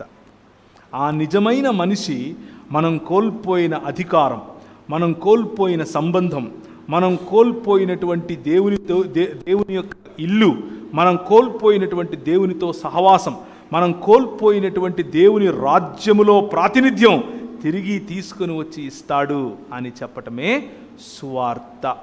ఆ సువార్తను ప్రభువైన యేసుక్రీస్తు ప్రకటిస్తూ, ఇదిగో నేను ఇన్ని సంవత్సరాలుగా చెబుతూ వచ్చాను కదా, ఇప్పుడు వచ్చాను. హెబ్రీయులకు రాసిన పత్రిక 1వ అధ్యాయం.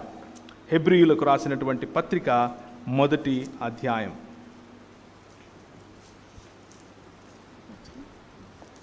మొదటి వచనం నుంచి చదవాలి. పూర్వకాలమందు నానా సమయములలో నానా విధములుగా ప్రవక్తల ద్వారా మన పితరులతో మాట్లాడిన దేవుడు ఈ దినముల అంతమందు కుమారుని ద్వారా మనతో మాట్లాడెను. ఆయన ఆ కుమారుని సమస్తమునకును వారసునిగా నియమించెను. ఆయన ద్వారా ప్రపంచములను నిర్మించెను. ఆయన దేవుని మహిమ యొక్క తేజస్సును తన తత్వము యొక్క మూర్తిమంతత్వమునై ఉండి తన మహత్తుగల మాట చేత సమస్తమును నిర్వహించుచు పాపముల విషయములో శుద్ధీకరణము తానే చేసి దేవదూతల కంటే ఎంత శ్రేష్టమైన నామమును పొందెనో వారికంటే అంత శ్రేష్ఠుడై ఉన్నత లోకమందు మహామహుడగు దేవుని కుడిపార్శ్వమున కూర్చుండెను. ఇది దేవుని వాక్యమును గురించినటువంటి చెప్పేటటువంటి మాట. దేవుని యొక్క మాట అని అంటే దేవుడు మనిషితో, మనిషి గురించి, ఒక నిజమైన మనుష్యుడు అయినటువంటి క్రీస్తును గురించి పలుకుతూ వస్తున్నటువంటి మాట. అందుకనే క్రీస్తుకు రెండవ లేకపోతే కడపటి ఆదాము అన్న పేరు. ఒక ఆదాము ఓటమి మరొక ఆదాము యొక్క గెలుపులో సంపూర్ణం చేసినటువంటి దేవుని సంకల్పం. ఆ సంకల్పమును మనకు తెలియచేయటమే వాక్యముకున్నటువంటి ప్రధాన లక్ష్యం. ఏం చేశాడు, ఏం సంకల్పమును ఎలా చెప్పాడు? పూర్వకాలమందు నానా సమయములలో నానా విధములుగా ప్రవక్తల ద్వారా మన పితరులతో మాట్లాడాడు. ఎలా మాట్లాడాడు? ఎవరితో మాట్లాడాడు? ఆయన ప్రత్యక్షత, ముఖ్యంగా వాక్దర్శనం అని పిలవచ్చు, వాక్ ప్రత్యక్షత అని పిలవచ్చు. ఎలా, ఎవరితో మాట్లాడాడు? ఒక మాట చేత సృష్టించినటువంటి దేవుడు తనను తాను, నేను భూమ్యాకాశములకు దేవుణ్ణి, నేను నక్షత్రములకు దేవుణ్ణి, నేను సూర్యచంద్రాదులకు దేవుణ్ణి అని చెప్పుకోవడం మానేసి, ఖురాన్లో ఇలా ఉంటుంది, అల్లాను గురించినటువంటి మాటలు, నేను సూర్యునికి దేవుణ్ణి, సూర్యుని సాక్షిగా చెప్తున్నాను, చంద్రుని సాక్షిగా చెప్తున్నాను, కలం సాక్షిగా చెప్తున్నాను, ఆ కలంలో సిరాగా పోసినటువంటి సముద్రముల సాక్షిగా చెప్తున్నాను అని అల్లా చెప్తాడు. మన దేవుడు ఏమని చెప్తాడు? బైబిల్లో ఉన్నటువంటి దేవుడు ఏం చెప్తాడు? నేను అబ్రహాము దేవుణ్ణి, నేను ఇస్సాకు దేవుణ్ణి, నేను యాకోబు దేవుణ్ణి. It's a personal God. ఆయన వ్యక్తిగతమైనటువంటి దేవుడు, వ్యక్తిగతంగా మనతో సంబంధము నిలుపుకునేటటువంటి దేవుడు. ఎలాంటి సంబంధం? మాట ద్వారా సంబంధం, తన సన్నిధిని ఇవ్వటము ద్వారా సంబంధం, తనతో ఆజ్ఞను ఇవ్వటమే కాదు, తన పైన ఆశీర్వాదములు ఇవ్వటం, ఆ ఆశీర్వాదాన్ని నెరవేర్చి చూపించేటటువంటి వాగ్దర్శనమిచ్చినటువంటి దేవుడు. ఈ ప్రపంచమంతా కూడా మనం చూసినట్లుగా ఆయన నిర్మించినటువంటి ఈ ప్రపంచం తన రాజ్యమైతే, భూమ్యాకాశములను సృజించినటువంటి యెహోవా చక్రవర్తి వలె పరిపాలించటానికి ఆయన ఆకాశములలో సింహాసనాసీనుడై ఉంటే, భూమి తన పాదపీఠముగా ఉన్నటువంటి ఈ భూమిపైన మానవుడికి అధికారం ఇచ్చి నువ్వు ఏల్రా అన్నాడు. ఏల్రా అన్నవాడు ఈ అధికారాన్ని తీసుకుని ఎవరి చేతికిచ్చాడు? సాతాను చేతికిచ్చాడు. ఇప్పుడు దేవుని సంకల్పం ఏమిటి మనకెక్కడి నుంచి తెలుస్తుంది? 66 పుస్తకాలు ఉన్నటువంటి దేవుని గ్రంథం, వాక్యము నుంచి మనకు ఆ సంకల్పం తెలుస్తుంది. ఏంటి ఆ సంకల్పం? ఎఫెసీయులకు రాసిన పత్రిక 1వ అధ్యాయం 10వ వచనం. ఎఫెసీయులకు రాసిన పత్రిక 1వ అధ్యాయం 10వ వచనం. గట్టిగా చదవాలి ఎవరైనా సరే. ఈ సంకల్పం, దేవునికి ఒక సంకల్పం ఉంది. ఆ సంకల్పాన్ని బట్టి ఆయన ఏదో చేయాలనుకుంటున్నాడు. ఏం చేయాలనుకుంటున్నాడు?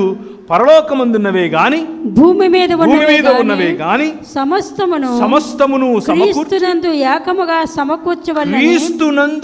ఏకముగా సమకూర్చాలని తనలో తాను నిర్ణయించుకున్నాడు. దేవుని సంకల్పం ఏమిటి అని అంటే, to unite the heavens and the earth, భూమి ఆకాశములను ఐక్యపరచటం. క్రీస్తు అనే నిజమైన మానవుడు, క్రీస్తు అనే నిజమైన దేవుడు, ఈ దేవుడు మరియు మానవుడు లేదా దైవ మానవుడైనటువంటి ఈ క్రీస్తులో భూమి ఆకాశములను కలపటం ఆయన సంకల్పం. ఇంతకుముందు ఏ విధంగా అయితే అగాధము లేనటువంటి సహవాసములో మనిషి మరియు మానవుడు మనిషి మరియు దేవుడు జీవించారో అటువంటి స్థితిలోనికే, షలోం అనేటటువంటి స్థితిలోనికి తిరిగి మనల్ని తీసుకుని రావాలి అని అనుకున్నాడు. ఆ శుభ వార్త, ఆ మాట మనకు చెప్పటానికి పూర్వకాలమందు నానా విధాలుగా ప్రవక్తల ద్వారా మనకు ఆ మాట చెప్తూ వచ్చాడు. ఒక్కసారి బ్రషప్ చేసుకునేందుకు ప్రయత్నం చేద్దాం.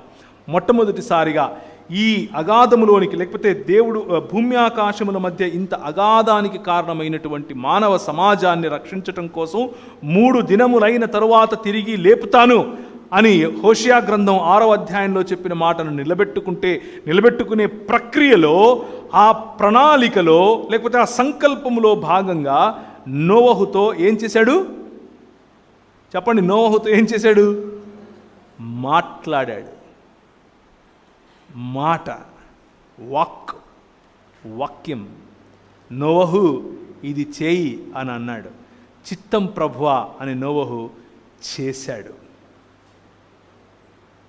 నశించిపోయే మానవ సమాజాన్ని తిరిగి తన కుటుంబముగా, తిరిగి తన రాజ్యముగా, తిరిగి తను రాజుగా, వారు తన ప్రజలుగా, తిరిగి తను కాపరిగా మరియు ఆయన పాలించు గొర్రెలుగా, తిరిగి తను భర్తగా మరియు మానవ సమాజం తన భార్యగా, తను ప్రియుడుగా మరియు తన ప్రియురాలిగా మానవ సమాజం, ఇలా వేరు వేరు సాదృశ్యాలతో మాట్లాడుతూ మనుష్యులను తన కుటుంబంలో భాగముగా, నేను తండ్రిని మీరు నా పిల్లలు అనేటటువంటి సాదృశ్యంతో మాట్లాడుతూ ప్రభు నోవహుతో మళ్ళీ నూతన సృష్టి కార్యాన్ని మొదలుపెట్టాడు. క్రొత్త సృష్టి అన్నది నోవహు ద్వారా మొదలైంది. ఆ నోవహు ద్వారా మొదలైన సృష్టి తర్వాత మళ్ళీ పాపపు యొక్క ఛాయలు మెల్లిమెల్లిగా పెరుగుతూ ఉన్న సమయంలో మళ్ళీ వాక్కు ఎవరికి? అబ్రహాముకు. అబ్రహాము, నీ ఉన్నటువంటి నీ దేశము, నీ పితరులు, నీ కుటుంబము, నీ లోక మర్యాద ఇది కాదు. నేను ఒక రాజ్యం నిర్మించబోతున్నాను, నేను ఒక నూతన సృష్టిని చేయబోతున్నాను, నీ ద్వారా ప్రపంచములను ఆశీర్వదిస్తానయ్యా, నీకు అర్థం కావట్లేదు, నా మాట నమ్ముతావా అన్నాడు. ఓకే అని ఆయన స్టెప్డ్ అహెడ్, ఆయన ముందుకు రావటం మొదలుపెట్టాడు. వాక్యము యొక్క ప్రాధాన్యత ఏమిటి అని అంటే, ఆ వాక్యము నీ చెవిన పడిన తర్వాత నీ స్పందన ఎస్ నేను చేస్తాను అనంటే నీ ద్వారా ఆయన ప్రపంచములను ఆశీర్వదిస్తాడు, నీ ద్వారా ప్రపంచములను కడతాడు, నీ ద్వారా సమాజాన్ని కడతాడు, నీ ద్వారా మానవులను మానవులుగా చేస్తాడు, నీ ద్వారా మానవులను దేవుని కుటుంబములో భాగంగా చేస్తాడు, నీ ద్వారా మనుషులను తిరిగి దేవుని యొక్క బిడ్డలుగా, దేవుని యొక్క కాపరిత్వము క్రింద ఉండే గొర్రెలుగా, దేవుని యొక్క రాజ్యములో పౌరులుగా, దేవుడు తండ్రి అయితే వీరు పిల్లలుగా ఉండేందుకు అవకాశం ఇస్తాడు. ఆ అవకాశం మొదట నోవహుతో నిబంధన, రెండవదిగా అబ్రహాముతో నిబంధన, ఆ తరువాత ఇస్సాకు, యాకోబు పిల్లలైనటువంటి ఇశ్రాయేలుతో నిబంధన. ఇశ్రాయేలు, నేను పేరు పెట్టి పిలిచినవాడా, ఇశ్రాయేలు నీ భాగ్యం ఎంత గొప్పది, యెహోవా నీకు విమోచనకర్తగా ఉన్న నీ భాగ్యం ఎంత గొప్పది. ద్వితీయోపదేశ కాండం 33వ అధ్యాయం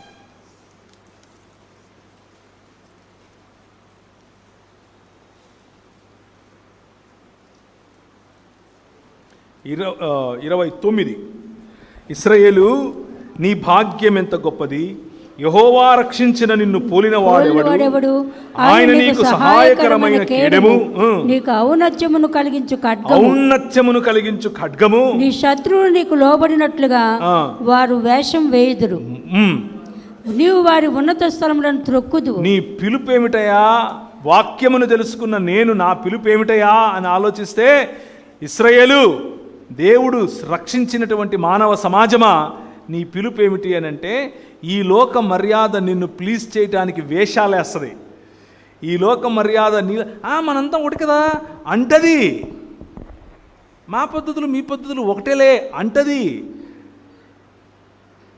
కానీ మీరు వారి ఉన్నత స్థలాలను తొక్కుతారు. దేవుని వాక్యం అనేటటువంటి దృక్పథం నీలో ఉంటే ఉన్నత స్థలాలను తొక్కే పిలుపులో నువ్వు ఉన్నావు. కానీ ఈరోజు క్రైస్తవ సమాజము ఇదిగో ఈ డోర్ మ్యాట్ లాంటిది, వచ్చిన ప్రతి ఒక్కడు తొక్కిపోతూ ఉంటాడు, కాలుకు వచ్చిందంతా పూసి మరిపోతూ ఉంటాడు. అండ్ మనం దాంట్లో అంతే బ్రదర్, ప్రార్థన చేద్దాంలే బ్రదర్ అంటుంటాం. మన పిలుపు తొక్కే పిలుపు మనం నిలబడిపోయింది ఎక్కడ? తొక్కించుకోవడంలో నిలబడిపోయాం. కారణం ఏమిటి అని అంటే దృక్పథములో మార్పు. దృక్పథం లేదు. వాక్యము తెలిస్తే, వాక్య దృక్పథం తెలిస్తే, సంకల్పం తెలిస్తే, దేవుని సంకల్పం, భూమ్యాకాశములను ఐక్యపరిచే సంకల్పం, దేవుని కుటుంబములో భాగస్థులముగా పాలిభాగస్థులముగా మానవ సమాజాన్ని తీర్చిదిద్దే సంకల్పం, మనిషిని మనిషిగా ఇన్వైట్ చేసే సంకల్పం, క్రీస్తు అనే 100% మానవుడి యొక్క ఉదాహరణను చూపించే సంకల్పం. ఆ సంకల్పం కోసం అబ్రహాము, ఇస్సాకు, యాకోబుల కుమారులైనటువంటి ఇశ్రాయేలును కట్టాడు. 400 సంవత్సరాలు వాళ్ళు ఐగుప్తులో ఉండేలా చేశాడు. ఐగుప్తును చూసి బాగుంది అనుకున్నారు. ఒక చిన్న ఏమొచ్చింది? సొంత తమ్ముడిని అమ్ముకున్నారు. అవునా, సరే 400 ఏళ్ళు ఉందరు కానీ అన్నాడు. 400 పైచిలుకు సంవత్సరాల తర్వాత కనాను దేశపు వాసుల యొక్క పాపం పండిన తరువాత వాళ్ళకి ఇవ్వాల్సినటువంటి అవకాశం అంతా ఇచ్చాడు. నా మనసు అర్థం చేసుకోండి, మారు మనసు పొందండిరా, మనుషులవ్వండి అన్నాడు. మేము మనుషులం ఎందుకు అవుతాం, మేము మనుషులం కాము, మేము ఇదే అన్నారు.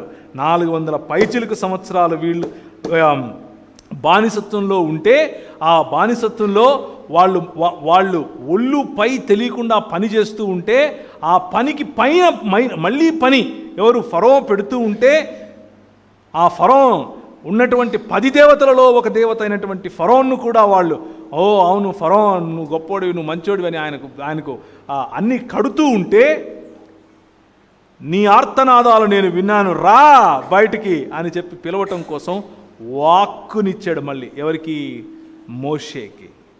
మోషేకి వాక్కునిచ్చి పంపించాడు. నన్ను అడుగుతారయ్యా వాళ్ళు, ఏమని చెప్పాలి నేను అనంటే, నేను మీ పితరుల దేవుణ్ణి, నేను అబ్రహాము దేవుణ్ణి, నేను ఇస్సాకు దేవుణ్ణి, నేను యాకోబు దేవుణ్ణి అని చెప్పు అని అన్నాడు. నిర్గమాకాండం 3వ అధ్యాయము 15-16 వచనాలు ఇంట్లో చదువుకోండి.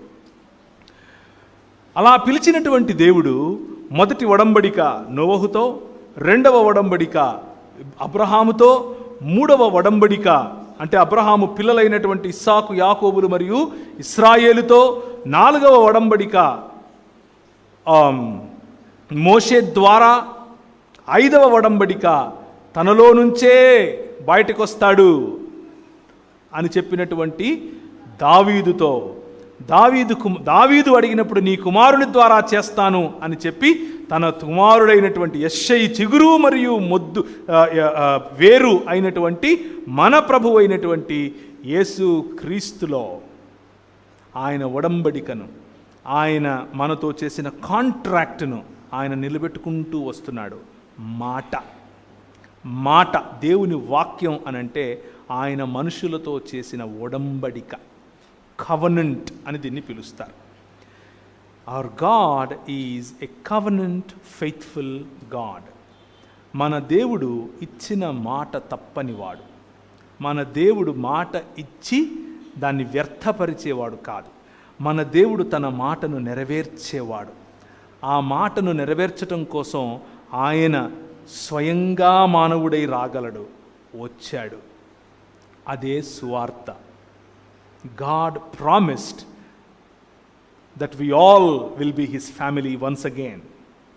మనం మరొకసారి ఆయన కుటుంబం అవుతాం అని ఆయన ప్రామిస్ చేశాడు.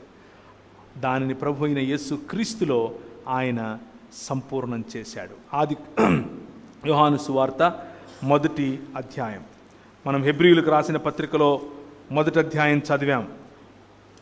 నానా కాలముల యందు దేవుడు నానా విధములుగా ప్రవక్తల ద్వారా మన పితరులతో మాట్లాడిన దేవుడు ఆ దినముల అంతమందు కుమారుని ద్వారా మనతో మాట్లాడాడు. ఈ కుమారుడు ఎవరు? యోహాను సువార్త 1వ అధ్యాయం.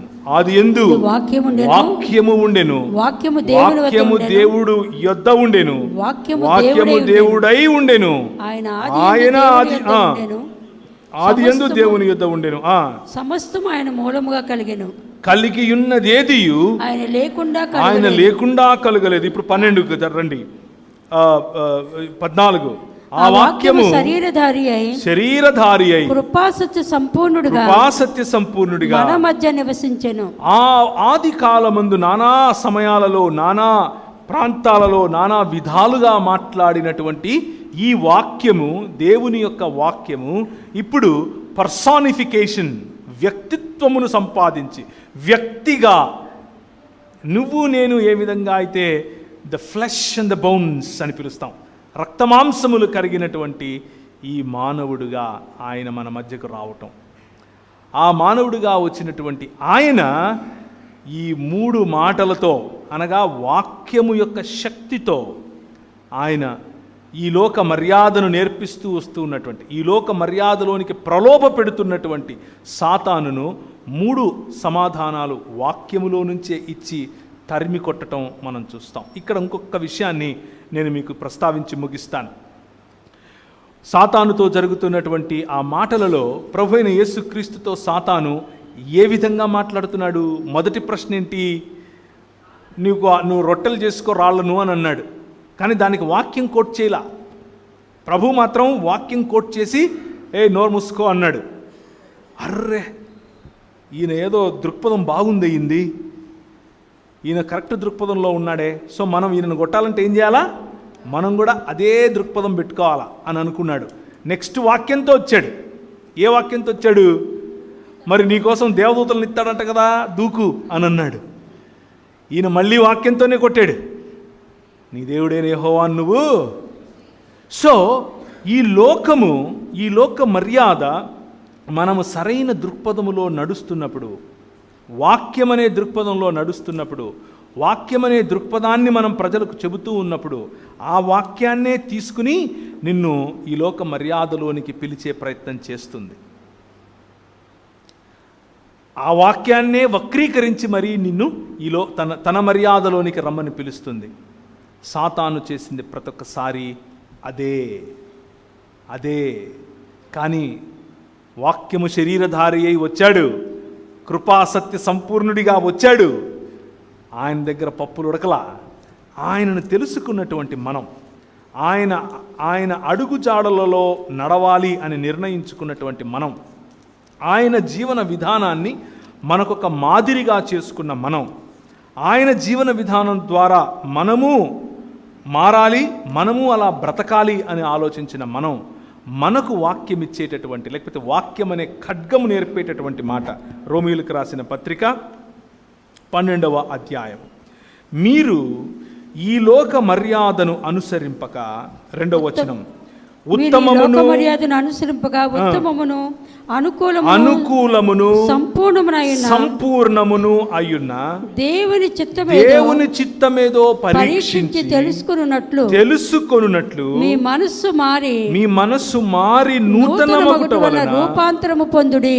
దేవుని చిత్తము, లేకపోతే దేవుని హృదయము, లేకపోతే దేవుని సంకల్పము, లేకపోతే దేవుని మాట, లేకపోతే దేవుని అంతరంగము, లేకపోతే దేవుని యొక్క కార్యాచరణ అన్నదే వాక్యము.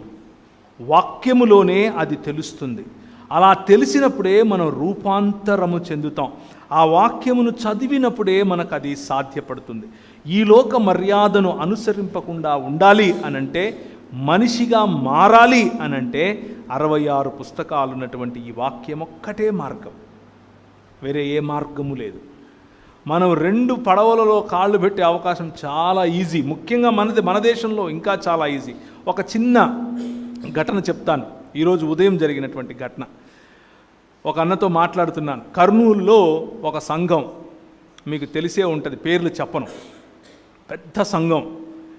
వారి నాయకులు ఉత్తర భారతదేశం నుంచి వచ్చి చాలా కష్టపడి పరిచర్యను జరిపించి సంఘ స్థాపన చేశారు, కష్టపడ్డారు. పాతకాలపు ఆనాటి సేవకులు కన్నీళ్లతో వాక్యాన్ని విత్తారు. వారి జీవితంతో, వారి జీవన ప్రమాణాలతో ప్రజలను మొరాలిటీలోనికి, లేకపోతే నైతికతలోనికి నడిపించారు. దేవుని వాక్యముతో కట్టారు. ఇప్పుడు 2022వ సంవత్సరం వారి పిల్లల పిల్లలు 2 నుంచి 4 గ్రూపులుగా మారారు. 4 గ్రూపులుగా మారి ఒక ఎత్తేస్తే ఆ ఎత్తుకు పై ఎత్తు ఇంకొకరు వేస్తున్నారు, ఆ వేసిన పై ఎత్తుకు ఇంకొక పై ఎత్తు ఇంకొకరు వేస్తున్నారు. అలా ఒకరిని మించి ఒకరు ఎత్తులకు పై ఎత్తులు వేసుకుంటూ ఎవరిది పెత్తనం, ఎవరిది మాట చెల్లాలి, ఎవరిది ప్రాపర్టీ, ఎవరిది డబ్బు అని ఆలోచించటం మొదలుపెట్టారు. సంపద, అధికారం అనగా పెత్తనం, రైట్, మరియు భూమి. ఏ 3 అయితే దేవుడు, ఏ 3 అయితే ప్రభువైన యేసు క్రీస్తు అదలవా అన్నాడు సాతానుతో. ఆ 3టికి ఈరోజు సంఘ నాయకులు తప్పని పడ్డారు, టీవీలకు ఎక్కారు, విలేకరులు వచ్చి దాన్ని కవర్ చేసే ప్రయత్నం. కలెక్టర్ గారి దగ్గరికి వెళ్ళారు. కలెక్టర్ గారి దగ్గరికి వెళ్ళి అర్జీ పెట్టుకుంటే, అరే మీ క్రైస్తవులు ఎప్పుడొచ్చినా దీనికోసమే వస్తారా అంటున్నాడు. మీ వాళ్ళు ఎప్పుడొచ్చినా దీనికోసమే వస్తారు, ఆయన ప్రార్థన చేసుకోవటానికి గొడవలేంటి మీకు ఆయన అడుగుతున్నాడు. ప్రార్థన చేసుకోవటానికి గొడవలేంటి మీకు? ఎవడు పడతాడు, ఎవడైనా ప్రార్థన చేసుకోవచ్చు కదా, మీకేంటి ప్రాబ్లం? ఒక లోకాధికారికి ఉన్నటువంటి ఇంగితము కూడా లేనటువంటి పరిస్థితిలోనికి పేరు పెట్టి పిలువబడినటువంటి ఇశ్రాయేలు జారిపోవటం. ఆదికాండంలో అబ్రహాముకు ఇదే జరిగింది. అబ్రహాము 4 రకాలైన లేదా 4 రాజులను కట్టకట్టి ఒకటేసారి తన ఇంట్లో తర్బీదునిచ్చినటువంటి మనుషులతో కొట్టాడు. వాళ్ళు వచ్చి, అయ్యా నీకు కావాల్సింది తీసుకో స్వామి, మమ్మల్ని వదిలేయంటే, నీ దగ్గర చీపురు పుల్ల కూడా నేను తీసుకోను, రేపు వచ్చి నువ్వు నాకు ఇచ్చిన దాన్ని బట్టి నేను ధనవంతుడినని అంటావా? నో, నా దేవుడైన యెహోవా నన్ను ఆశీర్వదించగలడు అని చెప్పినటువంటి అంత గొప్ప విశాల హృదయం ఉన్నటువంటి ఈ అబ్రహాముకు ఆ విశాల హృదయం, ఆ దృక్పథం ఎలా వచ్చింది? శారమ్మని తీసుకుని కనాను ప్రాంతానికి వస్తే ఎదురుగా ఒక చిన్న అకాలం వచ్చింది, లేకపోతే చిన్న కరువు వచ్చింది. ఆ కరువుకు ఎదురుగా చూస్తే ఐగుప్తు కనిపిస్తుంది, పచ్చగా ఉంది. ఊరికే అలా వెళ్ళొద్దాం అనుకున్నాడు. ఆయన వెళ్ళడానికి ముందే ఐగుప్తు లోపలికి వచ్చింది. ఆయన ఇంకా ఐగుప్తులోకి పోలా, కానీ ఐగుప్తు లోపలికి వచ్చింది. ఏమంటున్నాడు? సారమ్మ నువ్వు చాలా అందంగా అంటావు కదే, నువ్వు నా చెల్లెలు అని చెప్పేసి అంటున్నాడు. ఐగుప్తులోనికి వెళ్ళాలన్న ఆలోచన చాలు నిన్ను ఐగుప్తియునిగా చేయటానికి. ఈ లోక మర్యాదలోనికి వెళదామన్న ఆలోచన చాలు నిన్ను ఈ లోకస్తునిగా చేయటానికి. చివరికి ఆ దేశ రాజు ఎవరైతే చారమ్మని తీసుకుని వెళ్ళి పెళ్లి చేసుకోవాలనుకున్నాడో, ఏమయ్యా బుద్ధుందా నీకు? భార్యను పట్టుకొని చెల్లెలంటావేంటి? నేను చెప్పాల్సి వచ్చిందా నీకు? మీ దేవుడంట, ఆయన ఎవరో చాలా పెద్ద దేవుడు, రాత్రి కళ్ళలో కనిపెట్టి తిట్టాడయా, నన్ను చంపేస్తాడు ఆయన, నీకు ఆ మాత్రం బుద్ధి లేదా, అలా చేస్తావా అని చీవాట్లు పెట్టి డబ్బులు ఇచ్చి పంపించాడు. అలా వచ్చిందే హాగరమ్మ. అర్థమవుతుందా మీకు? ఐగుప్తులోనికి వెళ్ళాలన్న ఆలోచన చాలు నిన్ను ఐగుప్తియునిగా చేస్తుంది. దట్ ఈజ్ ఎగ్జాక్ట్లీ కర్నూల్లో ఉన్నటువంటి ఆ సంఘానికి జరుగుతూ ఉంది. వారు వెళ్ళి ఫోన్ చేయించారు. ఎవరితో? ఈ రాష్ట్ర ముఖ్యమంత్రి గారి సతీమణి, ముఖ్యమంత్రి గారి తల్లిగారు, వాళ్ళు ఫోన్ చేసి చెప్తే వీళ్ళు ఇంకొక గ్రూప్ వారు నాకు ఫోన్ చేసి అడుగుతున్నారు, మాకేదో ఒక రకంగా అపాయింట్మెంట్ ఇప్పించండి, ఒకసారి మేము వెళ్తాం, మేము బస్సు వేసుకుని ఆడవాళ్ళందరం వెళ్ళి వాళ్ళు కాళ్ళు పట్టుకుంటాం. ఎవరు కాళ్ళు పట్టుకుంటారు? ఎవరి కాళ్ళు పట్టుకుంటారు? కొరింథీయులకు రాసిన పత్రికలో ప్రభు అంటున్నాడు, మీరు దేవదూతలకు తీర్పును తీర్చేవారని తెలీదా మీకు?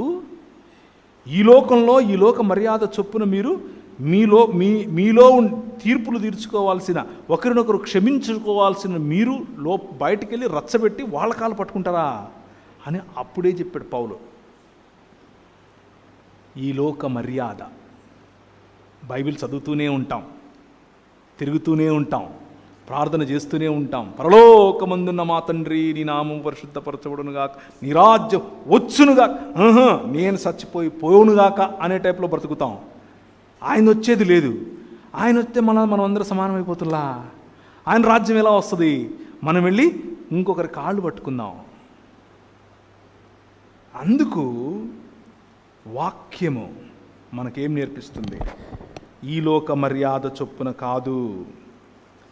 రోమీయులకు రాసిన పత్రిక 12వ అధ్యాయము, ఈ లోక మర్యాదను అనుసరింపక ఉత్తమము, అనుకూలము, సంపూర్ణము అయ్యున్న దేవుని చిత్తము అనగా వాక్యము యొక్క సారాంశము, ఆయన రాజ్యము యొక్క పునాది దేవుని వాక్యము. దానిని పరీక్షించి తెలుసుకుంటే మీ మనస్సులు మారతాయి, దినదిన ప్రవర్తమానముగా నూతనమవుతూ రూపాంతరము చెందుతాయి. అంటే మనిషిగా రోజు రోజుకు మారతారు అని. ఈ వాక్యము మన నరనరాల్లో ఇంకాలి. ఈ వాక్యము మన బ్లడ్ సెల్స్లో ఇంకాలి. ఈ వాక్యము ఇంకటం అని అంటే మళ్ళీ పొరపాటున కేవలం వల్లవేయటం అనుకుండేరు. అంటే ఒక 10 కంటత వాక్యాలు, ఇంకొక 20 కంటత వాక్యాలు ఇక్కడ నిలబడి చెప్తే వాక్యం అర్థమైనట్లు కాదు. ఆ వాక్యము నిన్ను పొడిస్తే అది రావాలి, నిన్ను పొడిస్తే వాక్యం బయటికి రావాలి. ఇలాంటి క్లిష్టమైన పరిస్థితులు వచ్చినప్పుడు ఎవరి కాళ్ళలో పట్టుకోవాల్సిన అవసరం కాదు, వాక్యం ఏం చెప్తుందో అది చేయగలగాలి.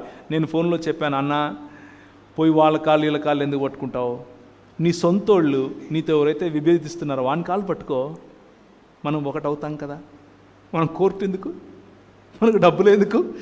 మనకు ఆయమ్మ ఈ అమ్మ ఎందుకు? ఓట్లేసేటోళ్ళు ఎందుకు? ఎందుకు? వాడిని పట్టుకో కాలు, వాడిని క్షమించు. అన్న నువ్వు ఏందన్నా, నువ్వు అదంతా నాతో ఏడైతుందిలే అంటున్నాడు. అదంతా మేము ఏడ చేస్తాం? సొంత వాళ్ళను క్షమించలేనటువంటి హృదయ కాఠిన్యం, సొంత వాళ్ళతో ఐక్యపరచబడలేనటువంటి హృదయ కాఠిన్యం, విభజించుకొని పాలించుకోవాలి అనేటటువంటి ఈ లోక మర్యాద. కానీ ఉత్తమము సంపూర్ణము అయినటువంటి దేవుని వాక్యము, దేవుని చిత్తమును మనకు బయలుపరిచేటటువంటి, దేవుని సంకల్పమును బయలుపరిచేటటువంటి 66 పుస్తకాలైనటువంటి బైబిల్ వాక్యము మనకు ఐక్యతనిస్తుంది. దేవుని వాక్యం యొక్క ప్రాధాన్యత ఏంటి అని అంటే మనిషిని మనిషిగా చేస్తుంది. దేవుడు ఏమై ఉన్నాడు, ఆయనతో సంబంధం ఎంత ప్రాధాన్యం అని మనకు తెలియజేస్తుంది. అందుకనే ప్రభు అన్నాడు, మొత్తం వాక్యానికి ఉన్నటువంటి సారాంశం ఒక్క మాటలో చెప్పాలంటే, నీ దేవుడైన యెహోవాను నీ పూర్ణ మనస్సుతోనూ, నీ పూర్ణ ఆత్మతోనూ, పూర్ణ శక్తితోనూ ఆయనను ఆరాధించండి, ప్రేమించండి, లేకపోతే సేవించండి. అలాగే నిన్ను వలె నీ పొరుగు వారిని. అది నేర్పేదే ఈ వాక్యం. తలలు వంచుకుంటే ప్రార్థించుకుందాం, ప్రభు వైపుకు చూద్దాం. కృపగలిగినటువంటి దేవుడు, రేపటి దినాన మనం మరింత దేవుని వాక్యములో ఉన్నటువంటి అంశాలను నేర్చుకోవటానికి మనకు సహాయం చేయనట్లు, అలాగే ఆయన కృపలో మనల్ని రాత్రి భద్రపరచునట్లు, మనం విన్నటువంటి వాక్యములో ఉన్నటువంటి అనేకమైనటువంటి అంశాలు, దేవుని వాక్యము మనకు దేవుని మాట హృదయం అని, దేవుని కార్యాచరణ అని, సృష్టిని చేసి నడిపించి విమోచించే వాక్యమని, దేవుని సంకల్పము మరియు ఆయన రాజ్యాంగమని మనం తెలుసుకున్నాం. అయితే అంతటితో ఆగక పురాతన కాలం నుంచి మనతో మాట్లాడుతూ, మన పితరుల ద్వారా, మన ప్రవక్తల ద్వారా మాట్లాడుతూ వస్తున్నటువంటి ఈ మాట, కృపాసత్య సంపూర్ణుడై మన మధ్య నివసించటానికి వచ్చినటువంటి మన ప్రభువు, మనిషిగా వచ్చినటువంటి మన ప్రభువు అనే ఈ వాక్యము మనిషిని మనిషిగా చేస్తుందని, మనిషికి గుర్తింపునిస్తుందని, స్త్రీలకు గుర్తింపు మరియు గౌరవం ఇచ్చిందని, మనిషికి దేవునికి సంబంధం ఏర్పరుస్తుందని, మనిషికి మధ్య అన్యోన్యతను ఆత్మీయతను పెంచుతుందని, మనిషి యొక్క హక్కులను, అధికారాన్ని, బాధ్యతను నేర్పుతుందని మనం తెలుసుకున్నాం. ఈ మాటలన్నిటి యొక్క వెలుగులో మన హృదయాలను తిరిగి మనం దేవునికి సమర్పించుకుని, అటు దేవునితోనూ ఇటు మనిషితోనూ మంచి సంబంధంలోనికి, ఒక మీనింగ్ఫుల్ సంబంధంలోనికి మనం ఎదుగునట్లుగా ప్రార్థిస్తాం. కృపగలిగిన తండ్రి, మీ యొక్క సన్నిధిని మా మధ్య నుంచండి. మీ వాక్యపు వెలుగులో మమ్మను జ్యోతుల వలె ప్రకాశింపచేసి, ఇశ్రాయేలు నీ భాగ్యం ఎంత గొప్పది, ఉన్నత స్థలములను తొక్కటానికి పిలువబడినటువంటి నీ భాగ్యం ఎంత గొప్పది అన్నటువంటి ఈ లోక మర్యాదను చీత్కరించుకొని, ఈ లోక మర్యాదలో ఉన్నటువంటి ఉన్నతమైనటువంటి స్థలాలను తొక్కటానికి దేవుని వాక్యము, దేవుని యొక్క ప్రణాళిక, దేవుని యొక్క ప్రాతిపదిక, దేవుని యొక్క సంకల్పము, దేవుని యొక్క హృదయము అనే వాక్యమును అర్థం చేసుకోవటానికి సహాయం చేయండి. జ్యోతుల వలె వెలగటానికి, ఈ ప్రపంచమును తిరిగి నీ కుటుంబముగా చేయటానికి మాకు స్ఫూర్తినిచ్చే వాక్యమును మరింత మా నరనరాలలో, మా డిఎన్ఏలో, మా ప్రతి కణములో ఇంకిపోయేట్లు చేయమని మా ప్రభువును ప్రియరక్షకుడైన యేసుక్రీస్తు వారి శ్రేష్టమైన నామములో అడిగి వేడుకుంటున్నాం తండ్రి, ఆమేన్. మహాదేవుడు, నిజరక్షకుడైన యేసు ప్రభువారి కృప, గొప్ప దేవుని ప్రేమ, పరిశుద్ధాత్మని కాపుదల కూడి వచ్చిన మనందరికీ, ఆయన ప్రియమైన బిడ్డలందరికీ వాక్యం యొక్క శక్తిని, బలమును, వివేచనను ఎరిగిన వారమై దేవుని సంకల్పం చొప్పున మనందరం జీవించుటకు ప్రభువే మనకు సహాయం చేయునుగాక.